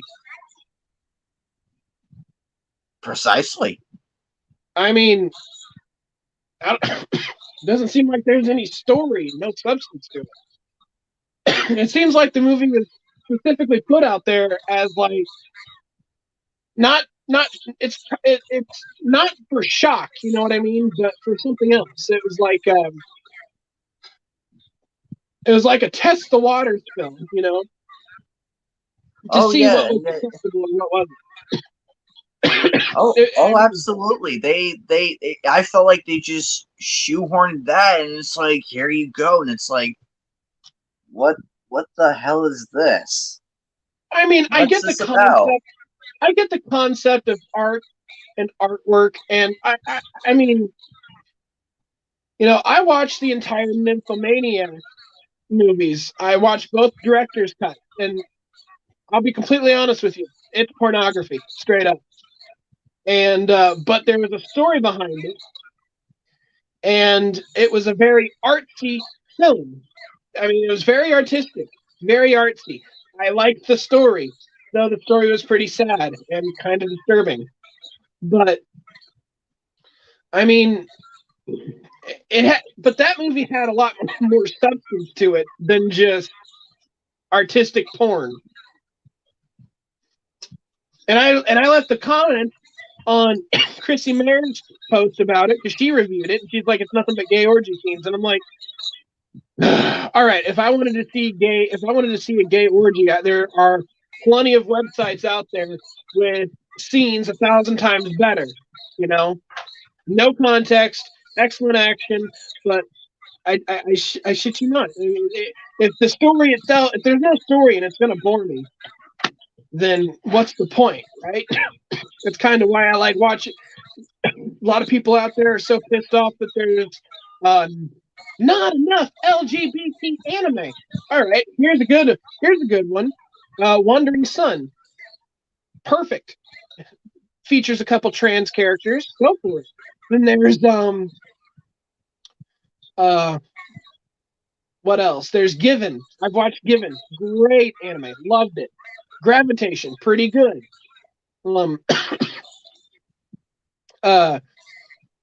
Kashimashi, excellent. Sweet Blue Flowers, that was kind of cute. You know, there's all sorts of LGBT anime out there, and it works because there's substance to it. It's not just boring. It's not bland. Yeah, it's not bland. Don't get me wrong, Sweet Blue Flowers does get a little bit boring, but it's also very artsy in itself as well. And Wandering Sun gets kind of boring too in certain areas, but at the same time, it does have an appeal to it. The problem is when things are released one dimensional, when they're when their preferences are their number one defining feature, therein lies the problem. Exactly. Thank you. Geek Hero just explained basically the entire monologue I had in just a short paragraph. Exactly. And it's all about preference, and that's it. And it's like, well, yeah, you could still have the preference, but you gotta have everything else that ties with it to make it a complete character. Otherwise, it's just gonna flop. I mean, look at what Marvel came out with the crappy Guardians characters like Safe Space and all of that shit. When they came out with that bombed very badly, and with good reason. They had one-dimensional people who had no interesting personalities. It was just even the Wokies were mad about that New Warriors team. Thank you, New Warriors. It was that one. Thank you. And it's like it was just slapped together, and it's like, how was this passed? Who greenlit this shit? And then they let that same dumbass, after canning that, they let that same dumbass take over Blade. Oh, God, that's gonna. I'm already seeing where that's going, and I'm horrified. yeah. I am horrified. Skip. Yeah, pass on that. I mean, I love Wesley Snipes' Blade. That's Blade to me. I love the comics. I'll just stick with those. Because if that dumbass is at the helm of that, hard pass. Like, Well, and what's funny is G4 back when they were good. G4 had their anime, their Marvel animes, and the Blade anime. The showrunner on that was Warren Ellis, and of course, that dude is awesome with that sort of storyline. Obviously, we saw what he did with Castlevania before they decided to can him for no reason. Literally, he didn't do anything. He flirted with women half his age. Yikes. That's it. And they can't him for that. That is literally all that happened. Is it wasn't even harassment or anything. Like, he was just flirting in a sexual manner with women half his age, and they freaked out at him over it and decided to fire him. Jeez. Yep. And they made it a big deal. Like, you know, they keep calling the girls he's flirting with his victims and everything. I mean, it makes no damn sense. He didn't do anything. Literally. Like, he did less. Like, he did less than what they claim. Hell, him and Vic Mignogna literally did about the same amount. Nothing. Precisely. And that's what's so scary. I mean, despite the fact that Foss got fired, I still can't take G-Force seriously anymore. They had the one chance. That one chance. But when that blonde-haired bitch went on that tirade, everybody left. Yeah. Everybody left. Well, and what's bad is I didn't even leave then. I left 6 hours later, when I had left a comment after the stupid stuff that Adam Sessler was saying, and when he blocked me, and it wasn't like it was a block bot, like he saw my comment and blocked me personally. So I'm both honored and pissed. But anyway, the point is that after Adam Sessler blocked me, I was like, you know what? Fuck them all. And I got rid of everything. I don't follow anybody associated with G4. I just completely cut them out. And I was far from the only one. They lost everything because they let her open her mouth. I was excited for like the comeback and everything. I'm like, cool. I was incredibly excited. Yeah, because I wanted G4 to come back because you can ask my brother. I wouldn't shut the hell up about it. Yeah, exactly. Yeah. Because I was like, cool, we get to see Morgan Webb and everybody again. And I knew she wasn't coming back. She has a career. Her and Olivia Munn both. Yeah. It would have been nice to see her like make an appearance at least for the opening. They did during the comeback announcement, like the reunion episode. She still looked good. Mm-hmm. Yeah, but now with G4, I won't. There's no way they could do all that damage, the quote unquote damage control that they want. It still doesn't change the fact that Adam Sessler and everybody else took a dump on the fans by doing all that shit. Well, and that's the thing.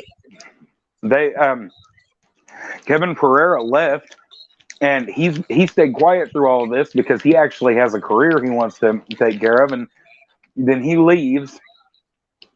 And as soon as he leaves, everybody is noticing the one. Even Frost is gone. Everybody's noticing the one bald, grumpy elephant in the room. Adam Sessler has yet to lose his job, and he instigated all of that shit. Yep, and then Foss got to go and brag, and then she gets fired. I'm like, good, you deserved it. We're tired of your shit.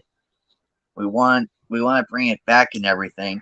And I'm like, no amount of damage control that you people will do will ever bring the fans back. No amount. Because once you turn your back on your fans, that's when it gets really bad. Because then they go and fund the people who are rivals, who are doing better, like Eric D. July with his comic book. He trashed when he surpassed that 1 million milestone. Everybody freaked out. Like they all, you could tell every major comic corporation crapped their pants 10 times over. And then everybody started the smear campaigns against him. Eric July is a great man. I love his content. I'm happy for his success. And that comic he made, it was purely badass. It brought me back to the late 90s, 80s style of comic books, how it should be. And I heard good reviews on it. I might buy myself a copy. You mean good guys fighting bad guys to save people? That's just radical. Precisely. And they're mad at him because he's successful and they can't do anything about it because they can't play the race card. They can't play any type of card because he is everything that they quote unquote are protecting. Like, oh, you can't do this or that. Oh, get this one. There was a tweet out there that I saw where this guy is like, he's a failed runner. He's a failed something else. He's a failed rapper. He's a failed band member. He's also, now he's a failed comic book author. And I'm sitting there going, how? I mean, looking at your Twitter account, I'm sitting there going, okay, if we were to, if we were to look at the totem pole of success, as according to, and if Eric July is garbage, according to you, if he is garbage, then I have to look at your ranking on the totem pole of success, which is somewhere in between septic tank and sewer pipe, So, and judging by the circumstances, it seems so fitting to you because he's talking a lot of shit at this point. They're just mad. They're just mad because it's like he became very successful, and the fact is that people loved it, and I'm reading it. It's like I'm reading it sometimes. When I get home, I'll read a couple pages, and then I'm like, okay, this is getting pretty good. I like it so far. Peace out, dude. But yeah, I really enjoyed the couple pages. The artwork is beautiful. Characters are well drawn, and so far, right out of the gate, when he's holding onto the cell phone, and he's talking. I don't remember the names, but he's holding onto the cell phone. And he's talking to this woman. Right out of the gate, I'm like, okay, I'm intrigued. What's going on here? That's like the first couple pages in. Every time I want to read more every time I pick it up, but I'm always so busy trying to do something.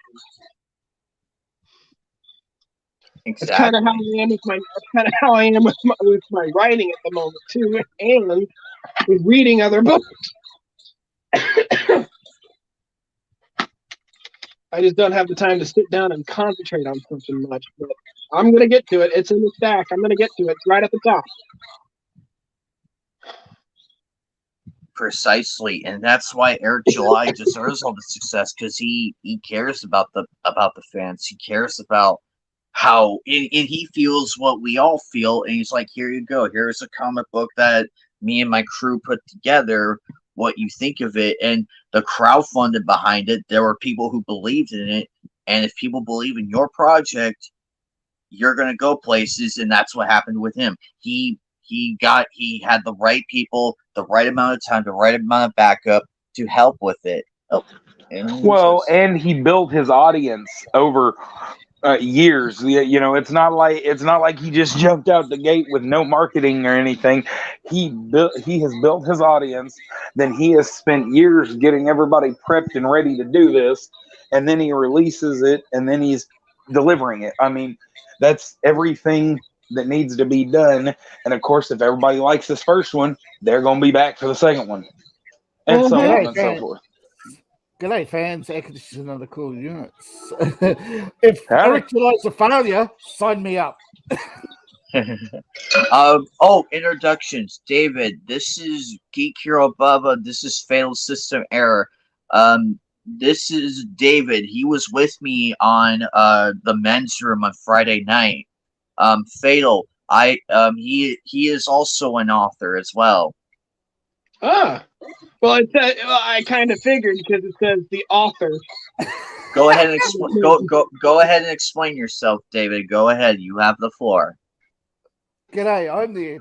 I'm the attention seeker, David Applegate, the author of the book Boyhood of Cade, Power Games, and Into the Elsmound.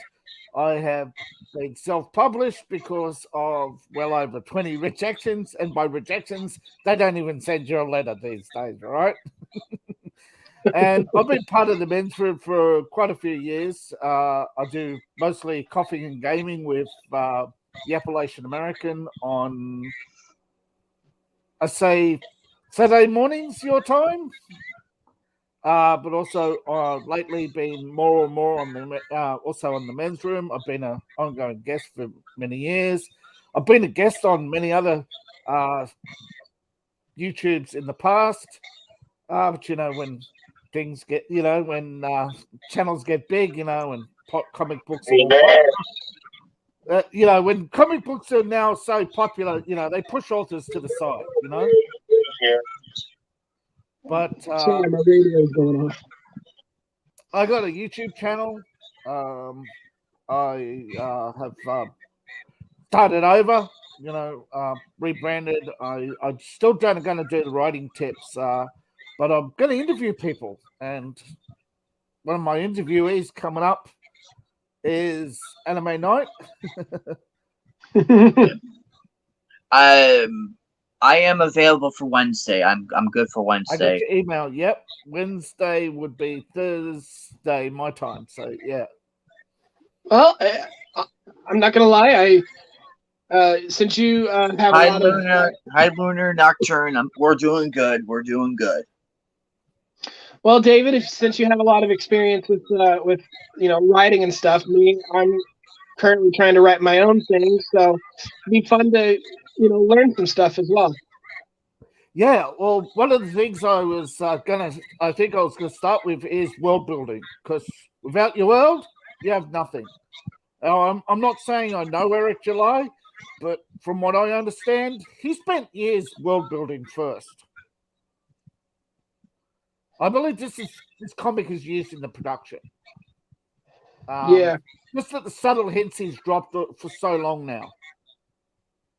I mean, if you want to learn about marketing, go back 6 months and watch Eric July 6 months up to the launch, and that's the kind of stuff I'd like to do, you know. Yeah, like I said, I'm just you know, writing my own novel and stuff, so I'm just trying to. I just want to write a story. You know, just finally get one out there. I've had this on my mind for a while. Yep. I just want to get it going. The key I tell people is, right, even if it's a few lines. I know my own style is handpecking, but I do the points, you know. What's Cade going to do? What troubles he's facing? Have I projected enough of the preamble, you know, that there is trouble brewing? And sometimes you don't always hit the mark, but sometimes you do. But I don't want to go back, you know. I want to move forward. That's the whole point. You keep moving the story forward, even if it's a line or two. But I've spent a lot of time world building to the point that I latched onto an RPG, even though it's not Dungeons and Dragons, and I don't know why people still latch onto Dungeons and Dragons with all the woke garbage there's been in the last few years. Oh, Dungeons and Dragons died when TSR sold it to the original white slavers, Wizard of the Coast. I will agree with the world building part because I mean, if it wasn't very apparent, I mean, Anime Night knows this. I mean, with my current avatar, he knows what my favorite anime is, and when you think about that anime, it is literally almost nothing but world building. In fact, it's hilarious because the setting of the anime is called the world, and even the background story goes into background story does it, and same thing with one of my favorite RPGs, Final Fantasy X. It is literally nothing but it is almost literally nothing but world building, and I think what my problem that I'm having right now is that yeah, I'm building the world, but there's really not much to build off of the world. My most of my stories most of the story is literally just the characters and their development for the most part. That's one thing I'm focusing on really. But I do have what I want to say about the world down. But for the most part, what I want, I think most of the world is projected by the character's perception of it. So yeah, when you have slice of life, yeah. I It mean, has some slice of life elements to it, but yeah, for the most part, it is a sci-fi drama romance with a bit of fantasy. Yeah. Oh well, I do science fantasy, so I can relate. But I'm just saying, there's nothing wrong with slice of life. I think far too many people rely on attention. You know, we've been force fed so many action flicks, and they've been pretty much based on the 1980s comics, right? Yeah. Every box has an action. Every scene is violence. You 16 pages, 4 frames. Every frame is a punch. But then you had Superman. There are entire runs of Superman. He has not fought anybody with anything but his wits. There's one that particularly stands out. Lex Luthor is in jail, right? But his operations haven't slowed down. In fact, he's doing better than ever.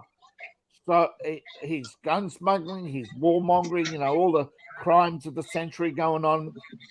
So Clark Poe has to infiltrate the jail. He has to find a specific crime, a specific time, and a specific date to get arrested. So he has to do the crime, to get arrested, to go to that specific jail, to go before a specific judge, and make sure Luthor is the only one who doesn't have a cellmate, so that he will be in that cell to befriend Lex Luthor and prove that he's a criminal mastermind abusing the prison to get Lex Luthor transferred to a supermax into isolation. Such a brilliant story. Most people these days would sit there and go, where's the punching? Could you imagine that as a 90-minute movie? Today's brats wouldn't sit through it. That's the problem. We have been force-fed so, Star Wars was a very relatively low level of violence. You compare that to, say, Obi-Wan. There's more violence in that than the trilogy. Yeah, there's nothing wrong with having a few action scenes in there, but you can't just have that all the time. And people get burnt out on it. They're gonna want, they're gonna want a story behind it. Well, yeah. There's a fine line between Michael Bay and Quentin Tarantino. You know what I just realized? Yeah, but there's a reason why Michael Bay, for all his movies and for all the money he's made, there's a reason why nobody wants to work with him. There's a reason why nobody wants to, after the first week is over, there's no audience. But it's also the fact that he's run out of audience, People do run out of audience. Yeah. Well, I mean, there's, like I said, you have to have you have to have a story. It just can't be, oh, here's this guy, and he's a total badass. He shoots and murders everybody in the damn story, and then he just rides off into the sunset like the badass. And what keeps a lot of online debates going when it comes to stories is people are trying to interpret it in their own way. Like some of the most brilliant authors will intentionally leave certain things out of a story to oh wow, I just got distracted because somebody else popped in. But certain authors will intentionally leave certain things out of a story just so people will talk about it. And that's, to me, that's brilliant. You're trying to. That's what I want to do. Sometimes I don't want to force feed everything on the on a plate. Yeah. That's the difference between a proper. I don't know the exact term. In anime where I'm trying to think of a good anime. Overlord, slowly unfolds the story about the player's desires, his ambition to win at any cost, right? Overlord? I have not watched it yet. I've watched a few episodes. Overlord, that's a good one. Yeah, it's a good one to learn if you want the unfolding story. It's a concertina. The more you open up and you start to see edges of the world, and the more it opens up, the more the world opens up. For it, like I said, my favorite anime is Dot Hack Sign. It follows the same concept. Yeah, I've read all 16 light novels that have been translated to English, and it's got this. It's all Heinz is always in the back of his mind. What are these guys talking about? Oh wow, I better let them talk because they're coming up with all the ideas. They're all coming up with great ideas. But when he speaks, you think, oh, he's all this authoritative and he knows what he's talking about. And then in the back of his mind, oh shit, what have I just said? There's this unfolding, that in his thoughts. And this is something that you've only seen in a few movies like Dune. You remember the original Dune? 83, David Lynch? The thought, yes. By leaving in the thoughts, that movie outshines whatever this tripe that they're showing up. Sure, they've adapted most of the story, but what they've done is they've subtly undermined Dune. They're making it about Zendaya and the mother and all. It's the story of Dune is about the prophecies, and the true character of Dune has yet to appear. It is the God Emperor. But most people don't get past the first book and that's why they only made the first movie. When David Lynch originally signed on, it was supposed to adapt the whole lot. But then the studio just, the story, right, behind the collapse of the Dune series? I think I remember now. I was in a stream, and I believe I heard Makeda and Tybeard and Tug talking about it at one point. Yeah, the studio decided that they'll launder money. And they were laundering money into other projects and then into their own pockets as director's fees. So everything just, this huge production budget and for all these movies, and only one gets made, the rest just goes into the producers for all these executive producers and that. So David Lynch almost left Hollywood, but it showed you a little glimpse into what Hollywood's really about, right? Oh yeah. I mean, when you look at Hollywood, it's not just about movies.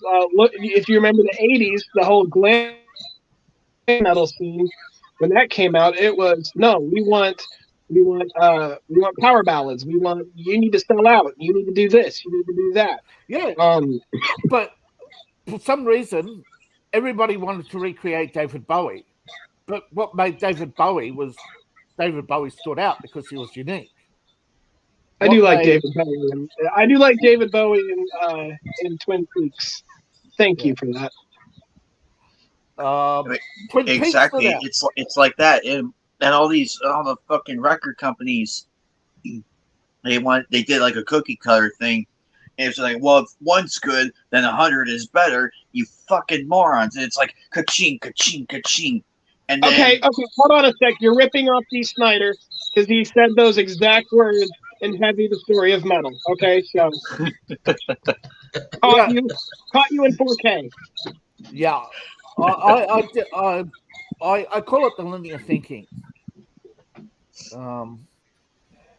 It's where you're on. All you see tunnel vision. More is better. Straight lines to money. Dragon Ball, Pokemon made money, so let's do an adventure about kids, and the Goonies was born. So where they had success, they ignored the 1,000 failures and have been on that narrow path ever since, where they take something else that's popular, shoot around the room. I talked about it on BitChute. You can't talk about it on YouTube. The Hollywood 10, can't talk about them on YouTube, so I'm not going to say more. But I think you know who they are, and they define Hollywood. And they do. They take other people's ideas, and that's all they do. Spitballing ideas until, and then they go away and make their movies. There's no originality. And that's because they don't want people to make money. It's but in other words, anime, you look for Eric July's success, look at some of the, again, Overlord. I don't think Overlord would have been successful in the West 10 years ago. I think it would be either. Yeah. I think in one way, because 10 years ago, you had so many people flocking to the MCU because finally we had our own long form stories. We had our own adaptations of our heroes. Thor is a very popular character, and he has been for centuries. Marvel just appropriated culture, right? You all know that?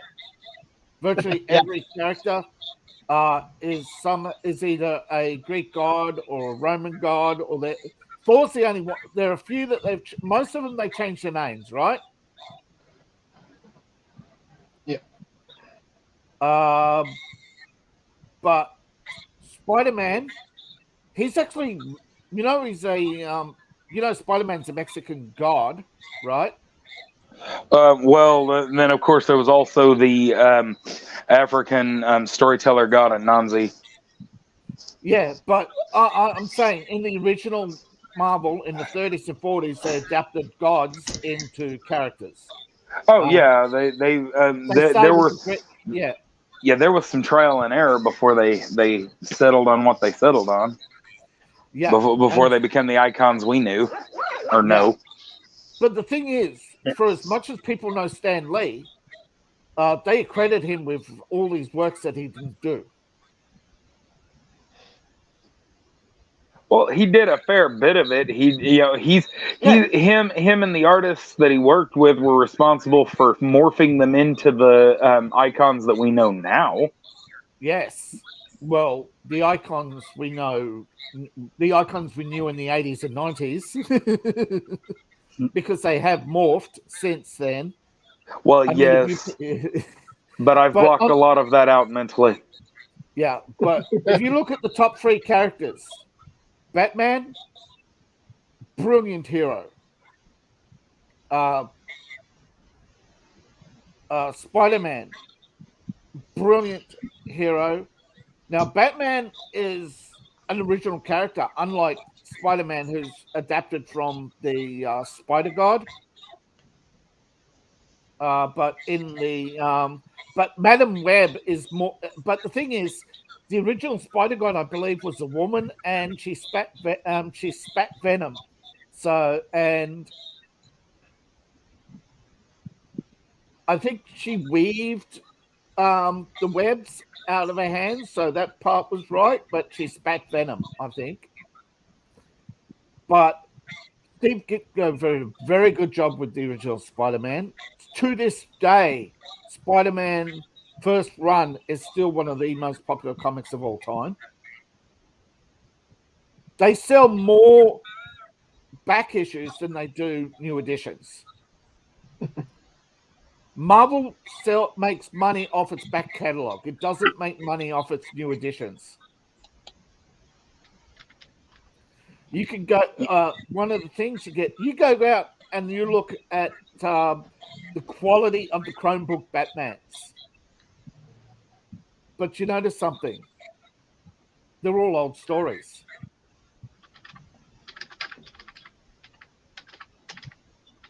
There's a lot of old stories out there. I met a guy at one of the conventions who was collecting the Chromebooks, and I didn't know how many they put out. Like it's really big, but it's very expensive hobby to get into, though. There is no such thing as a cheap hobby anymore. Everything that has any sort of collector value at all has gone through the roof. There, once upon a time, if you went to a thrift store, you could find NES games that nobody care about for 25 cents a piece. You could walk in there and get Fisher Price Firefighters or stuff like that, but now you walk in and even the throwaway games that they don't even make the equipment for you to be able to play anymore, they're selling for $10 a piece. It's absolutely ludicrous. Yeah, tell me about 20. I walk into a pawn shop and I practically freak out. No, actually, it's funny. You know what started buying up the cartridge? You know what started the craze of buying up cartridges? It was the archivists. They were called the archivists. You ever heard of the Internet Archivists? Yes. Why is that so familiar? They went around buying up. They got famous. They were going around Japan buying up all the old cartridges and looking for the technology because they were downloading the cartridges and putting out emulators. But it was games alive. It was a twofold thing though, because at the same time they're doing that, things like the Antiques Roadshow and Pawn Stars and American Pickers and the equivalents in other countries, all that stuff started getting big and famous at the same time. And I mean, like I said, 15 years ago when I was a teenager, I'm 31 now. So I mean, when I was 16, 17 years old, if I went to a yard sale, I could find an old Secret Wars, Baron Zemo action figure, and the little old lady selling it would have no damn clue what she's got. But now, if I walk into a flea market or even to a yard sale, this little old lady, no freaking joke, had listed everything about that, so as is, no weapons, $35, and I'm like, with a simple internet search, she knows everything about that action figure, and she's compared it to eBay prices. And I walked away. I'm like, good luck selling it for that. But I mean, it has become absolutely ridiculous trying to buy anything. If you don't buy an action figure, they're already overcharging us for these damn action figures at the store.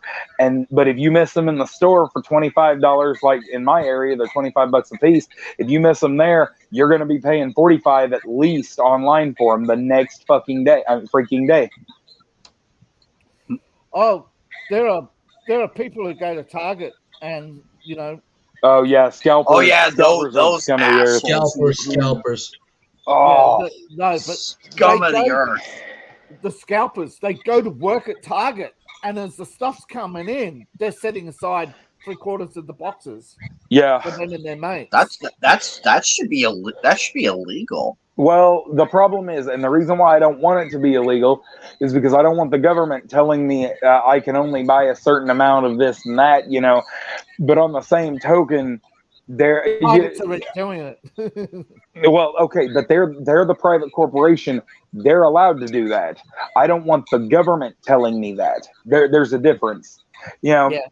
During the pandemic, I didn't mind. I mean, yeah, it was annoying, but during the pandemic, I didn't mind if a store told me you have to wear a mask to come onto our property. I didn't want the government telling me you have to wear a mask to leave your house. Like there is a difference. You know, There is a difference. But and that's there is an upside to the scalpers. One, the store buys a lot of the product, which keeps it cheap. It is relatively cheaper than, say, if you went and bought it direct. You look at you may think your $35 figures is cheap. Go look at Warhammer. $35? Try $139 for the. I'm aware, figure. but Warhammer got they skyrocketed years ago. Like they have been I'm just in. saying, Yeah. By Target buying 100 boxes and only selling 20 through their outlet, they're keeping the price relatively low because they're buying in bulk the maximum, and they've pre-sold 80 boxes. And the scalpers, the price eventually comes down. Eventually. Yeah. But I know it's a balancing act, but if you go back and if you let the retailer, not the retailer, sorry, if you let Marvel set the merch price, they'll do what Warhammer did, control the price and set it at $100 minimum. Yeah. Yeah. Well, like take. Yes and no, but I mean, look at Hasbro. It's gotten so stupid. They've opened up their HasLabs. They are crowdfunding. We are talking about the most profitable, richest action figure retailers in the world are crowdfunding. You know, this is ridiculous. There is no reason why I should be, contributing to a crowdfunder. Either take the risk or don't make the figure. This, that because that's, the scalpers aren't in on that. They're just, I mean, this has grown to be such a monster. That's the biggest problem with our hobbies becoming mainstream, is because now everybody is fighting for them. People that don't care about when Nintendo released the NES Classic or the Famicom Classic, where you're at, when Nintendo released those, there were gangbangers shooting each other in the streets for them because there were such a limited supply of them. That is not as an exaggeration. It's not a joke, though it is funny. But I mean, that's where we're at. Was limited. Though the supply was limited, there was so much money to be made because that limited supply was still, they were fighting over, 300-400. They're fighting over a warehouse. Or a more recent one is when this whole thing hit. Everybody ran for the toilet papers. People were literally beating the shit out of each other. Oh yeah. They had to be signed up. And I worked security. I worked security at a toilet paper factory. Trust me, I know. And I know I said this story, but one of my good friends, he got smacked with a 2x4 over toilet paper. Well, a funny thing about, like, you were talking about scalpers, and I'm sitting there going, yeah, because 7 or 8 years ago, paper. Well, yeah, but 7 or 8 years ago, I bought at GameStop for literally just about $20. I bought Rule of Rose, which was so controversial they banned it in Europe. Yeah, and then and that's funny because the setting is in England, so. But they banned it. Yeah, they banned it in England, and the setting is in England. I thought that was hilarious. But I bought it for $20 at GameStop, and a used copy on eBay goes up for $600 now. Yep. Well, but that's not scalping. That's you literally just collected it, and now it's worth more. Well, true, but at the same time, you got people putting it up for high price because it is such a rare game. It's the same concept as, even some of the throwaway games, as you mentioned.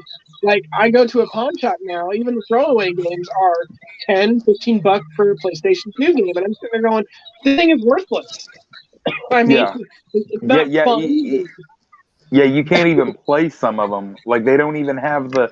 You can't even buy the extra, like whatever the hookup was. I will say this. Here's a perfect example. I've shown this before, so Bubba and Fail, you know where I'm going with this. Oh yeah. This is a convention exclusive from 2005. I got number 286 out of 2,000 of these. There are only 2,000 of these made. I got this at a thrift store called Bookman's. It was for $40. Online, it was past the 100, 200 mark complete. I got a good one. The limited edition for back at E3 for when they showed off Cyberpunk 2077, the very first model from the very first trailer we got, there's a figure of that, and that thing sold like for $1,000 on eBay. Limited edition. It was only available for the people that were there at that conference as they were handing them out. So imagine having one of those. That's a lot of money. Yeah, for me, it's Geek Hero Night. You've seen a lot of my collection, and I'm pretty avid when it comes to buying stuff. I try to find stuff at a cheap price and have it, and when I start looking up what I've gotten, I'm just like, wow, this is pretty crazy. And what really bothers me is I have is that when they start putting out new content, or they'll try to reboot the content, or revamp the content of like certain games, and I have the original. The revamped content is actually crappier than the original, and the original is still a cheap ass price. That's what pisses me off sometimes. Well, they're trying to be cheap. At the same time, they're trying to be, super rich. It's like I remember when Marvel did the color comics. The big flashy editions. Yeah. I don't know why they call them color comics, because they have always been in color, right? But they weren't for process color. They were, I think it was a different process because they were glossier. They had a lot more color and more depth to them. They had better artwork. But those used to be special. I remember. Go ahead, David. I'm just saying now, but they weren't expensive. Now you look at them; they're all collector's editions, limited editions. I had when I was a kid, I had the X Factor comics that featured Havoc, and also I had the X-Men one too. I had X Factor and then an X-Men one. I had 3 of them. All 3 of them had holographic cards on them. Those are hard to find. Yeah, speaking of hard to find, Cyborg 009. I have the whole set. I have all the figures shown on the box. That is kick ass, man. Wow. I got it on Macari. The seller was really good to me. She originally she charged like 200 a pop. She gave it to me for 100. Well, plus shipping, so about $107. Huh. Because I told her, because I bargained and everything, and I asked her what is her best offer that she could push it down to, because I really want the whole set, and it came with the whole set. I didn't care how much it costed. I will buy the whole set outright because I had the money to do it. This one is probably one of the hardest figures to get for a good price. It's Shenhua from Black Lagoon. Mm-hmm. I fought tooth and nail to get this thing off of eBay. I fought to high hell against a bunch of really rich people just to get this thing. I'm not going into specifics of how much it was, but it was damn near close. These people are serious. This I got lucky with. But at the same time, it's stuff like this that makes the collection good, because I'm a huge fan of anime and also Marvel and everything. And the market is tough. And going back to what Geek Hero said, back in the day, you could walk into a record store or a thrift store and see an obscure figure like How much for a Nightcrawler. 20th anniversary one? What's it? How much for a 20th anniversary one for Black Lagoon? Oh God, that would be out there. We lost Bubba. He'll be back. He's dealing with some issues, but and I also have I also have Gretel from one of the twins. Hansel is very hard to find. I'm still having trouble finding him. I saw some figures on anime figure sites, but no sales or anything. I'm just like, geez, show the figure, but not the sale price, and good luck finding it. But that's the thing, though. It's the collection, because when you go out there, it's like it's a matter of getting lucky. And all my DVDs are pure luck right now. Yeah. And we lost Fatal. Geek Hero's still here. Okay. Mm-hmm. It was Fatal we lost. Okay. I'm trying to... Sorry, I accidentally clicked out. I was trying to check a couple messages and I hit the wrong button. You're good, buddy. But the Dot Hack GU box set that I have, Fatal, you've seen it. Yeah. I literally had the cashier look at me and groan. He was like, "Oh, I was looking at that. I was gonna buy that after work." Oh wait, the GU anime box set. Okay, my bad. Are you talking about Dot Hack Ruth or GU? Oh, I have it. Hang on 1 second. I'll show the thing. I mean, the most expensive figure I have right now, which is still coming, yet I see photos online, is that Morgiana figure that was limited edition that's coming out. So pretty expensive, but it was worth it. Yeah. I bought 2 figures. They were the Fatal, you are correct. It was Roots. That's my bad. Right. You were correct. I bought Dot Hack Roots as well online. I'm so glad that I managed to get the Dot Hack signed Anime Legends box set, so I was really happy. All these gamelet authors say, "Oh, we invented gamelet." Dot Hack preceded all this gamelet literature by 10 years. I mean, people were laughing at Dot Hack when it came out, but what did it do? It came out to, I think, made the top 25, didn't it?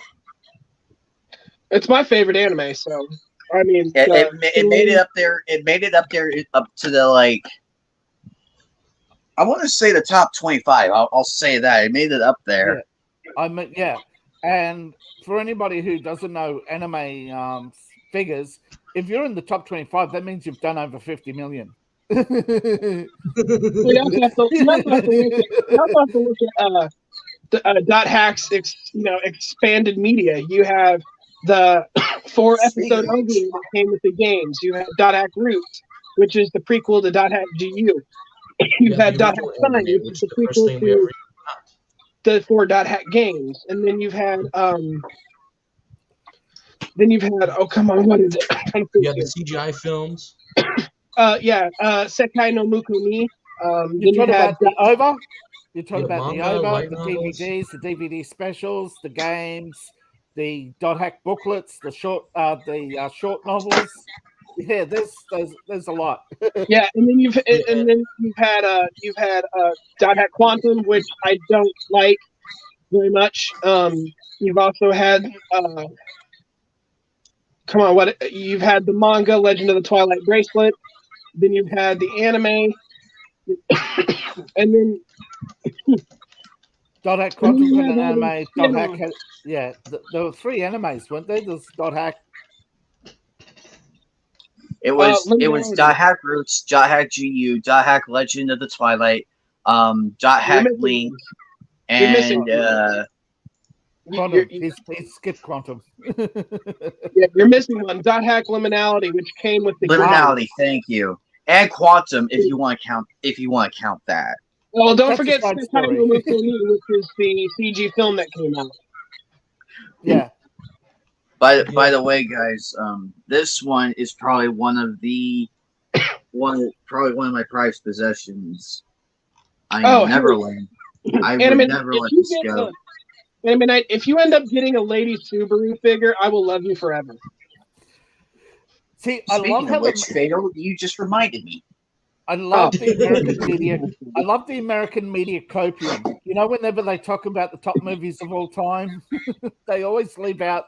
They always make sure it's the top movie franchises or top this. They're always trying to squeeze anime out because some of the animes have done so much. Like Pokemon, $70 billion. Oh yeah, especially in the West during the 4Kids era, that CD sold like hotcakes. Yeah, it did because it was so everywhere. popular because even when Toonami back in the late 90s when they had that going, they had let's see, they had like Zoids, Sailor Moon, they had Outlaw Star, they had the Big O, they had Tenchi Muyo, Rurouni Kenshin, Gundam, the Gundam series, Candidate, Trigun, Trigun was awesome. Digimon, Beyblade, Metabots, the 4Kids stuff. Zoids, don't forget about Zoids. Tokyo Mew Mew, Zoids. Let's see here. Inuyasha, Yu Yu Hakusho. We already did the Gundam, Cowboy Bebop. You got Bleach. Good old Bleach. Well, you want to go mainstream, you got Bleach, Naruto. All the shonen pieces. One Piece. The top 5 shonen. Yeah. And let's not forget, not even if you just skip Cartoon Network and you start going to like the Sci-Fi Channel, you had stuff like Banner of the Stars, Crest of the Stars, Vampire Hunter D. Yeah. You've also had the movies, the Fatal Fury, Battle Arena Show back on the Sci-Fi Channel. The Blood anime. The anime for Blood. Well, it's like Vampire Hunter D, except on the extreme. Blood, the Last Vampire. Yes. And then you had Ghost in the Shell, of course, around the same time, Jinro. Yeah. Speaking of Ghost in the Shell, here we go. Yeah. Fire Emblem anime. Fire Emblem was good. I actually enjoyed it. You saw the 2-episode OVA. Yeah, I managed to sit down and watch it. I actually enjoyed it, and I could see why people like Fire Emblem, and I fully respect it now. First off, that OVA was too damn short. I wanted more. Yes, it was. And then you had I'm gonna get further for all this then you shit. had Final Fantasy Legend of the Crystals that came out on VHS. It was rare. but it was still being talked about. What else? Well, going through the top media franchises, number one is Pokemon.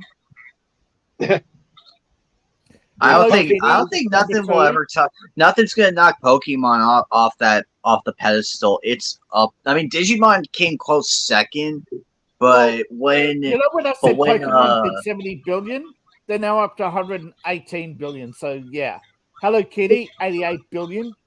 Now Disney, in order to get themselves in the list, put all the characters into one box. So you've got all the Disney characters. You got Winnie the Pooh.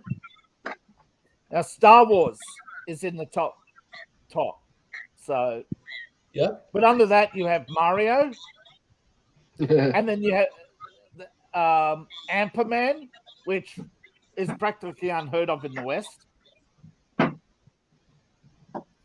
MCU, Wizarding World, Spider-Man, Dragon Ball. Yeah, There's a figured that lot. would be there. Gundam, Call of Call of Duty, Duty Toy for some odd Story, reason, but Cars, we don't know why. Middle Earth. Now here's one. Dungeon Fighter game. Dungeon Fighter Online, very good, very good. Yeah. It's a multi-billion-dollar franchise, which then you have Yu-Gi-Oh! Rest in peace. Super Sentai, the Power Rangers franchise. Oh, Fist of the North Star. My Street Fighter isn't on there. It's way down the list. But can you believe Fist of the North Star is 14 billion compared to One Piece at 14.5? So it's slightly ahead. But they're both ahead of James Bond. Oh, they're that's both ahead of Sailor Moon. Okay, I'm done bragging. Which is weird. Because Hello Kitty is one of the top franchises of all time. You thought Sailor Moon would have done better. Not to mention they also had a Final Fantasy, which is kind of shocking in my opinion. It's Final on the Fantasy, list. Yeah, Final Fantasy's made the list, but what sunk Final Fantasy is they lack a cohesion. Somebody will play Final Fantasy X and go, I can relate to this, and then they go play 11 and say, where's all my favorite characters? Why are we in a steampunk era? Yeah, Exactly. I love Final Fantasy X. It's probably my favorite story of them all. But the Final Fantasy was never really meant to be a sequel after a sequel, you know? No. Which is what the anthology always keeps on helping. It doesn't. I liked Final Fantasy IX because it brought me back to the era of kingdoms and to where mages and magicians were, and you had the knights and everything. That's the setting. That's why I revere Final Fantasy as one of my Final Fantasy IX is one of my favorites because of the story behind it and the characters too. Yeah, it's my second favorite. But sorry if I sound out of breath. I just put everything away.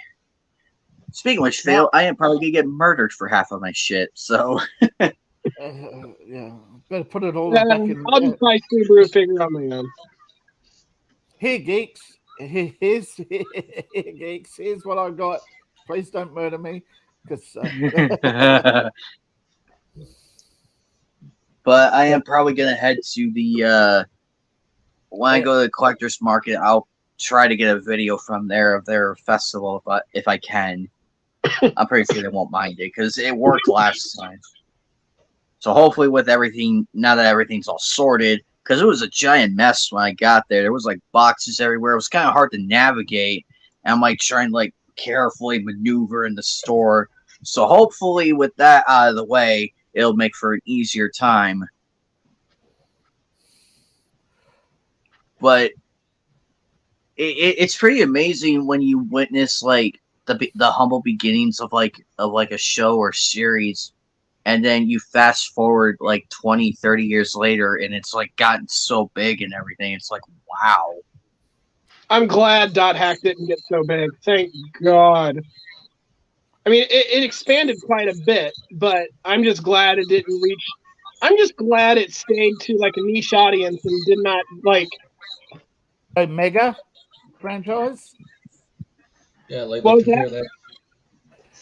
Well, it is a mega franchise, but it's still got a niche audience where it's not trying to pander to the broadest audience possible. Yeah, it sticks. I mean, for the most part, it sticks directly to the story. And they kind of and especially in Dot Hack Sign.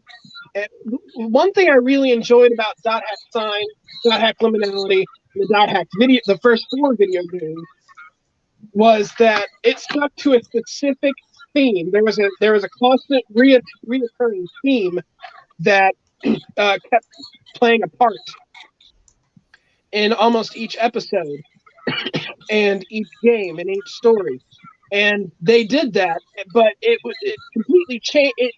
The theme, yeah, it hung around in Dot Hack Roots and in Dot Hack GU, but it just wasn't as prevalent as what it was supposed to be. And that theme became very clear in Dot Hack Liminality. In fact, Dot Hack Liminality was the theme. So, and that's what bothered me about the series that came after that. What I find surprising, did they bring it up in Illuminati? I'm not sure. You know, the Dot Hack was this the whole concept of the virtual world being constructed from luminous objects.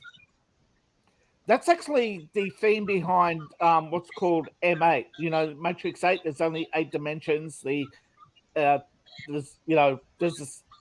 world has 8 dimensions. You know that where everything's made up of luminous objects.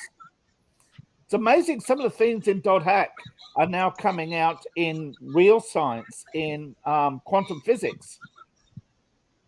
Well, yeah. So I've even used I've even kind of used, like, borrowed some of the ideas of, like, my story is like, my book is literally titled, it's a working title, it's called Somewhere in Between, and it uses some of this, and I didn't even realize it until I was talking with Knight about a couple months ago, and I was like, I didn't even realize I had no idea, but I just continued to go with it because, first off, I like the idea, and but when I think of Somewhere in Between, it also coincides with liminality in such a sense, and it's the state of being in between, in the threshold of something. And that's kind of what I wanted to get across. And you see that theme of being within the threshold throughout Dot Hack, and I love that idea so much. It works on everything. I mean, and you can be very subtle about it, and I really enjoy that idea because it allows you to tell a story from multiple perspectives. Yeah.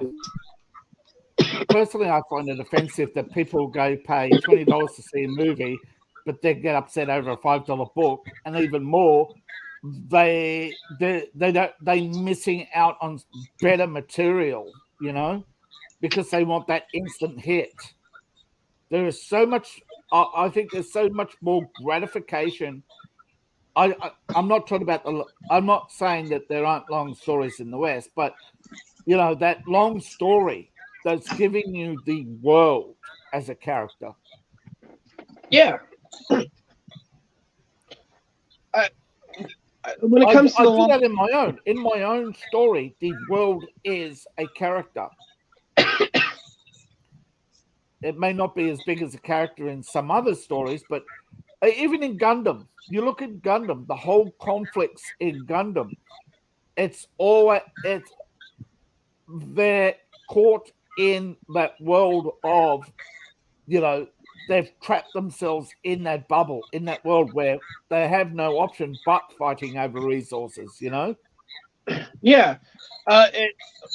The world itself, it becomes a definable character, even though it doesn't say anything, except it becomes a character, that world, like, and that's what's the beauty about fantasy, right? Is the world itself plays a big role because they constantly keep referring to it. And I see this all the time, especially especially when it comes to Final Fantasy X, because to me, Final Fantasy X is literally the first isekai game I can think of. Because you got one character being pulled out of his world to another world, and they're constantly giving you the story behind that world. And my favorite part about the storytelling is halfway through the game, they just basically lift the curtain and say, actually, everything we told you is a lie. And then, not even that, when the novella came out, there was even more deeper story that they don't even go into in the game. So it's kind of like I keep telling people Final Fantasy X is a surface game. The story is on the surface, but if you want more of the story, stuff that makes sense, the stuff like if you actually play the game and you're like, oh, this is pretty tame, but the more you deep down, you realize how truly disturbing it is. And I'm just like, wow, this is amazing. The Isn't story it, yeah, I forget the name of the group in Final Fantasy, but I get the hint. They're literal mages. They have the they are real magic users. They're not technology. It's not. They are literal mages. That's what I get the impression in Final Fantasy, that throughout the series, the core group behind every incident, they have real magic. That's why they're so powerful. Yeah, summoners, mages. Yeah. And what's really funny, you have these so-called mages, but with pieces of technology. Yeah, like Machina, and yeah, yeah. They touched on that in Final Fantasy IX when you make it to the right. non-magic area. I think it's called the Forbidden Continent. It's something continent. It's one of the hardest. It's one of the hardest areas in that game, for me at least, because it took me a bit to figure out. Oh, wait a minute, what the hell am I doing with these characters? And because you can't use Vivi, you can't use Garnet. You have to use like base brawlers like Steiner, like Zidane, Freya. And Armorman. Yeah, Armorman. And Eiko, she's out of the. You can't use her either. Yeah. I don't even know how I managed to get past. I didn't even know how I managed to get past Kuja's palace. I must have blacked out or something. But that whole section, that arc, that arc boss was a friggin' nightmare. I tell you one thing. When I was going up the long stairway and you had the 4 bosses, right? Those pieces of crap. Yeah, I'm stuck on the 4th. I got stuck on the 4th one on the stairway, and I lost my data on one of my old memory cards. So now I got to go through it again. But I was, for the most part, pretty much overpowered everything else. But then that 4th one just kicked my ass. Yeah. Like it got to the point to where I had to use. It got to the point to where on one of the bosses, I just used a tent on it, and he got poisoned. I got lucky there. So. But no, when it comes to the story, I mean, look at Spira. Spira in itself is its own defined character because they're constantly giving you information about it. And they're kind of giving you a history and a story. It turns out, believe it or not, what's really misleading about Final Fantasy X is everybody has it in their head that summoners only existed in Zanarkand. Not true. Summoners are people who are born with a gift of being sensitive to fireflies. So, and that was a controversy because that's something new. When I think it was Final Fantasy 12, the movie. Fireflies. Where did this all come from?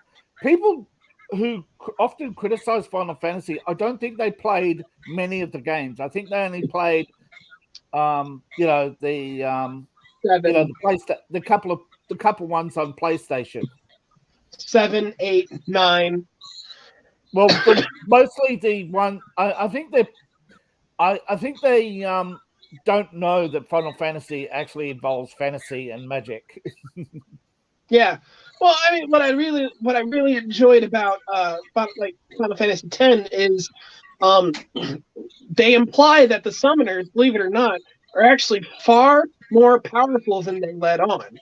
Yeah, that's what I was saying before. But that they're what they call real magic. You know, they don't need wands, they don't need devices of any kind. They're literally immortals. They literally unlimited power. Yeah, well, as it turns out, just summoning Aeons is literally a small fraction of the power that a summoner has. Summoners can actually just summon more than just Aeons. Summoners in Final Fantasy X, what it is bending fireflies to your will. Yeah. And you don't. But the only way to do that is by creating an Aeon core, or as we know them, Faith. So, now, aren't some of the characters in some of the games? Aren't some of the characters actually cores? They're not. They're summoned. They're summoned creature. They're summoned. Yeah. Yeah. Yeah. But what I like about Final Fantasy X is everybody has it in their head that Tidus and Yuna get transported 1,000 years back into the past and they end up on Besaid. No, they're not on Besaid. That is a summoned island. Yeah. The almost like Gate. Huh? You know the anime Steins Gate? I've heard of it. I haven't actually watched it. I had a chance to get it on DVD, but that anime was crazy. Yeah. I want to watch it. There's actually a conspiracy that it's a fan fiction of Final Fantasy. Yep. Really? Yeah. Yep. Yeah. It's a real conspiracy theory amongst the Steins Gate community that it's a fan fiction of Final Fantasy. That's funny. Because Stein's a core, and in Steins Gate, Stein's not a real human. What's really funny is that there's another theory out there with some evidence stating that Final Fantasy X is actually a long relation away from Final Fantasy VII. Yeah, but when you look at the Final Fantasy timeline, it's not linear. There's different worlds. Yeah. Well, not worlds, existences that, they're actual summoned existences. They're in their own bubble. Yeah. So while the rest of Earth is going on normal, you have Final Fantasy 12, the War Within or whatever, where they're in actually an isolated bubble. They're not. The real world outside is normal. There's no war. Everything is in that bubble. It's all fake. It's all created. Yeah. It's too mind-bending for the normies. What about now? I noticed that there's some Final Fantasy spin-offs that take place within the same world, such as like Ivalice.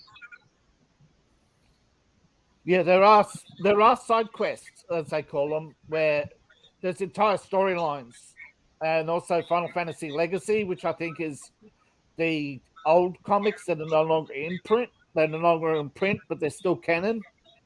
And I think they're coming back as DLC for the new Final Fantasy 16. I'm probably going to skip on the 16.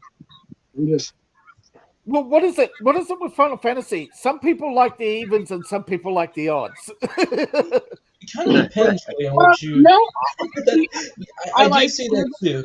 I'll let you go first. I'll go. I like Final Fantasy 6. That was good. I like Final Fantasy 5. I thought that was good. I liked 7. 8 got a little confusing, but I still liked it.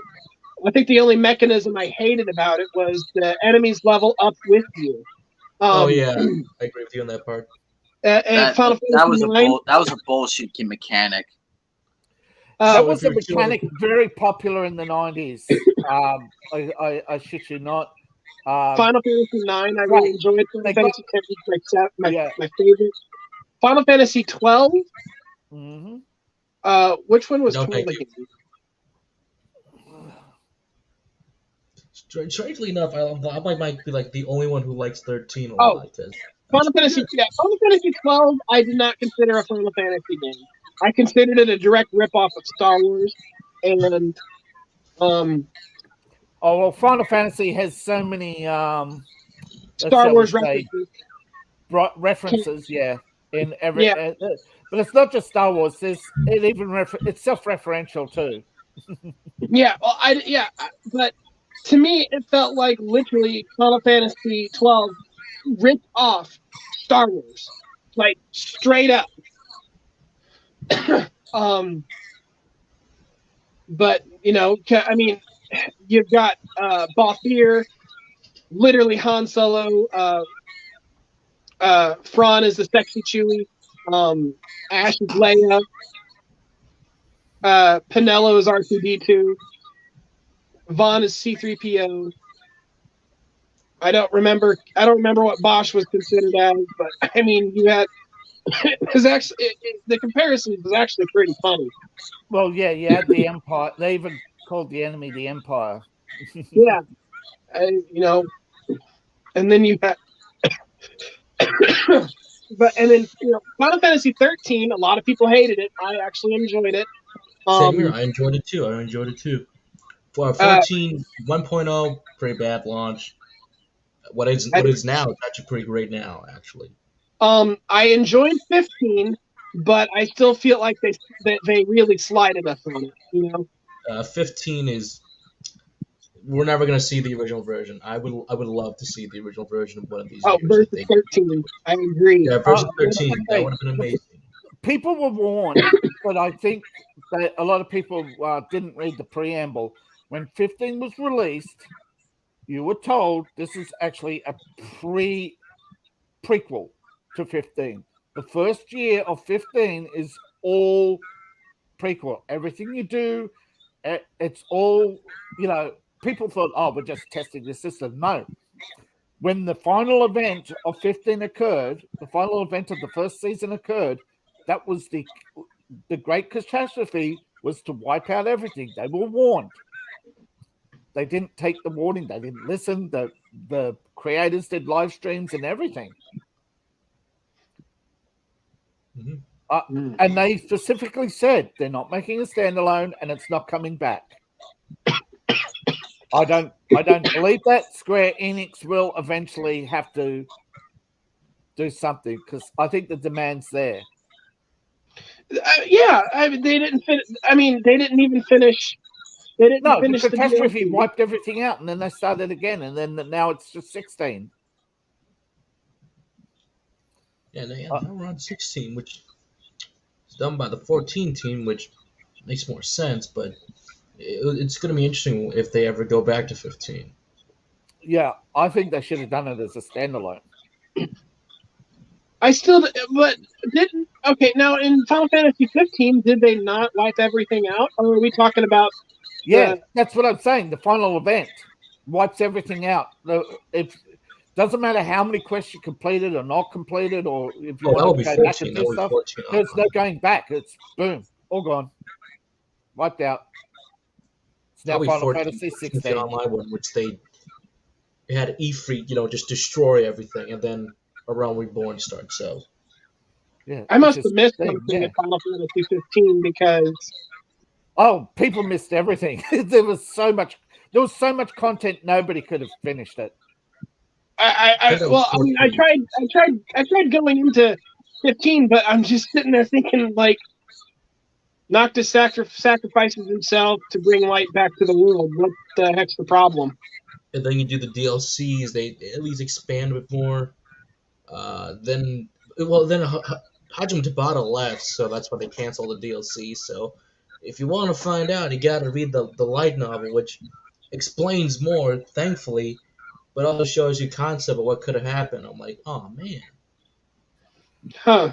I mean... It also could have shown you what happened if it was a single game where you could explore the world, take time to explore the world and play the different characters and actually win against the final boss instead of just everybody going up against the final boss and he's just going plink, plink, plink, plink.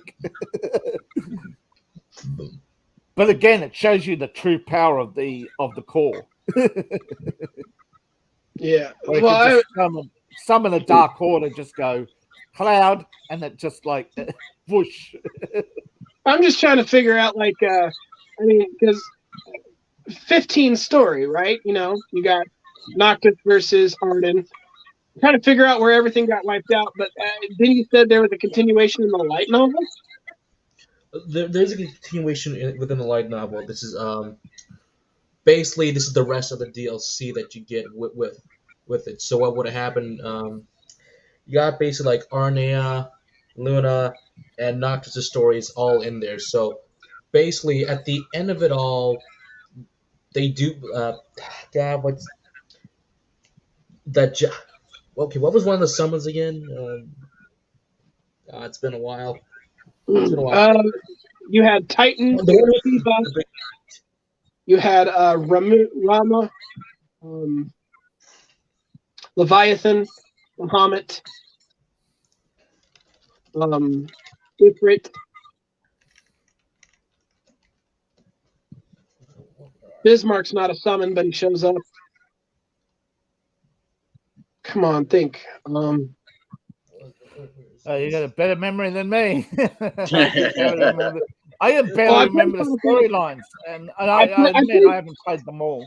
So I played Final Fantasy 15 quite extensively, and I tried, going into more of the background of it when I played, giving some commentary when I played, and I'm trying to. So you get, so the first summon you get is Titan. Then you get Ramu. And then after that, Leviathan, Shiva, and then you face off against Ifrit. And then of course there's Bahamut. So what is it, like six or seven deities of Eos? Something like that, because I do remember Bahamut and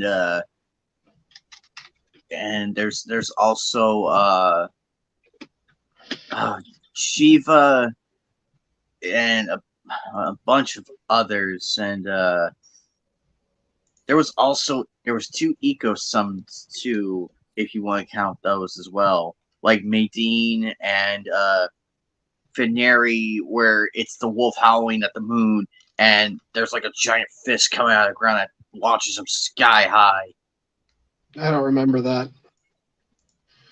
No, it was in Final Fantasy IX, but if you, in a way, I would consider it canon in the summoner area. Oh yeah. Well, no, I'm talking about like. I'm talking about like, when it comes to summons, they are forming a pact with the gods, or if you will, and they would test your skills. Like Titan would test your skills, okay. Leviathan would test your skills. This is Final Fantasy 15. I'm still trying to figure out how the world ends. All right, so yeah, well, Bahamut is basically going to end the world. So yeah, the dark elements, but it's just basically dark elements. Everybody, dark clouds, lightning, you name it. He just goes to town on everybody. Nothing can stop him. Well, I mean, I get the idea with the Star Scourge. Infecting everybody, turning people into demons, and light fading away. I get the idea of that, not just literally meaning nightlight. It just cheesed off people though the way 15 ended, because it was a no-win. Well, yeah, I mean, I liked the ending for the game 15. It's just. I'd like to explore it again, please. I like gameplay, but that original idea what Versus was going to be like, just imagine having that. That would have been a little bit more interesting, because you would have saw what worked, what didn't work, versus what we have right now. An idea that's there, but it's such a mess. So many plot lines were cut, removed, changes were made Yeah, for the they better got and rid for of they drastically changed Freya's storyline or Luna Freya's storyline. Um, Prompto's storyline got drastically changed as well. Um, so did Noctis, which I I'm didn't even actually think that was told his by name. someone who I know that talked to one of the voice actors. I'm going to leave him anonymous. Said that his character would have gone with Noctis to the end. He said, no questions asked. My character would have gone with Noctis in that final battle. I'm not going to say who it is, just to protect the voice actor. So I'm like, wow, that's interesting. If he felt like that way, I'm gonna say Rodney Damon, but whatever. I'm not going to say it. So, All Oh, I'm going to but say is, uh, um, it's an investment in time, and I think that's what cheers people off. yeah, I think because I really enjoyed Final Fantasy 15. It's just I'm trying to figure out so I'm probably gonna have to read that light novel just so I can get a little extra story because yeah, I it's read the called Dawn of novella. the Future. I read the novella to Final Fantasy 10, to Final Fantasy 10, which is called 10.2.5, The Price of Eternity. And a lot of people knocked the novella. I enjoyed it. Um, and it does give perspective into what's going on in the 30-minute audio drama that came out in Will. and and it allowed me to start forming up my own opinions and theories. For instance, one of my big theories is that Yuna becomes a villain. Yeah, because she has a lot of information about the truth behind summoning. I think Yuna becomes a villain. So I'm trying to figure out how all of this is going to play out. Um, I'm go- Well, also the four kings are actual elementals. They're not people. They're actual elementals. She probably knows that. wait. What? Isn't there a group? Oh, hold on. Sorry, I've got a call. No, but like I was saying, I believe that Final Fantasy 10. I firmly believe that Yuna will be considered a villain in some way, shape, or form. Like I know they've also been trying to stay for tens that they want to do 10-3, but it's like, do we even need 10-3? Like my honest opinion, do we really need a Well, third game? when they need 10-3 because when they came out with Will, that became canon. You know what I And mean? then audio drama, which is it's a weird history because they keep saying we'll do it once these two main directors are free, but it's like you're gonna do it or not gonna do it. Yeah, Yeah. sorry, I got not kings, directors. The four most powerful characters in Final Fantasy are elementals. That's what I think. They're elementals. The Legend of the Crystals. Yeah, they're Nobody's basically all powerful. Nobody's going to defeat them. They're literally magic. Yeah. Yeah. What I was saying in Final Fantasy X, it became canon. Like we didn't need Final Fantasy, the audio drama Will. We didn't need any of that. But because Final Fantasy the novella actually takes place between the good ending and the perfect ending in Final Fantasy X too. Like it takes place between that timeline. Now, do you think Final Fantasy got ruined by becoming an online game, or do you think it's expanded and made the universe perpetual? Okay, so I've been talking to your friend who does play this more than I do, but he honestly likes it for the most part. It's one of those things you talk about where it's like, what's the identity of Final Fantasy? And I think definitely this has got a lot of people back into it. And like, it's not only the more you play, but you get into the different expansions. It's really something that's been gaining a lot of followers, gaining a lot of tractions, and why people are coming to this versus the other MMORPGs out there. So I'm like, it's doing a good job for the most part. Now, can you see it stump from time to time? yeah, they just ended with Endwalker, but whatever's the next massive expansion after that is really anyone's guess, really. Yeah. I'm just saying because I believe, and I'm not saying this, that I'm personally a fan of Final Fantasy. I like Final Fantasy, but I'm not into it as some people, but they rather it be standalone games because they like to revisit those worlds. They like to revisit those events. When they get a call back in Final Fantasy X, they go, "Oh yeah, that was a character in 5," or not saying that's, I'm just saying as a reference point. But Square Enix has gotten to the point where it's taken so long to develop Final Fantasy games to keep, whereas before it was just game. People bought, people played it. Oh yeah. And then Square Enix had a big idea. And that big idea was too big for a standalone game. You can't fit it on a disc. If you can't fit it on a disc, you can't sell it to PlayStation. The remake trilogy. Yeah. The reimagined trilogy. Yeah. That's what I like to call it.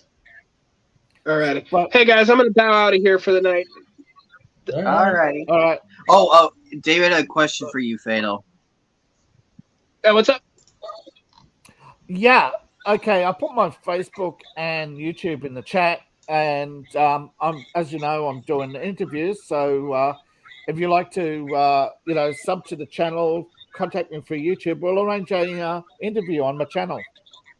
Alrighty. Yeah, I will. I'll hit up the YouTube. If you have Twitter, I'm always on Twitter. Yeah, got all my links are in the link tree. Excellent. You hit me up on YouTube. Once I get out of here, I'll subscribe to you on YouTube, and I will get back to you. Yeah. I'll end it right. I'll end this stream right here. This is Anime Night 1992. Thank you everybody for coming on. Thank you to Bubba. Thank you to David. Thank you to Silent Joker, Fatal System, Matt Wheaton, and everybody else in the chat. You all have been wonderful people, wonderful guests. We will do this again. We will do this again on Sunday, 3:30 p.m. same time. No changes. We will get it going. David, I will see you Wednesday, 5 p.m. my time. Because of the time zones, I'm figuring them out still. But Wednesday, I will see you then. Fatal, you contact. Yeah, I will keep it if you can keep in contact on Facebook. So, yeah. I will add you to the.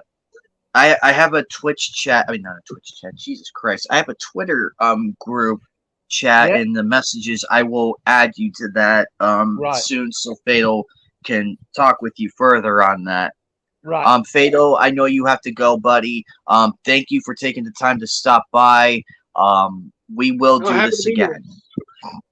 Happy to be here. Yep. Same. Take care.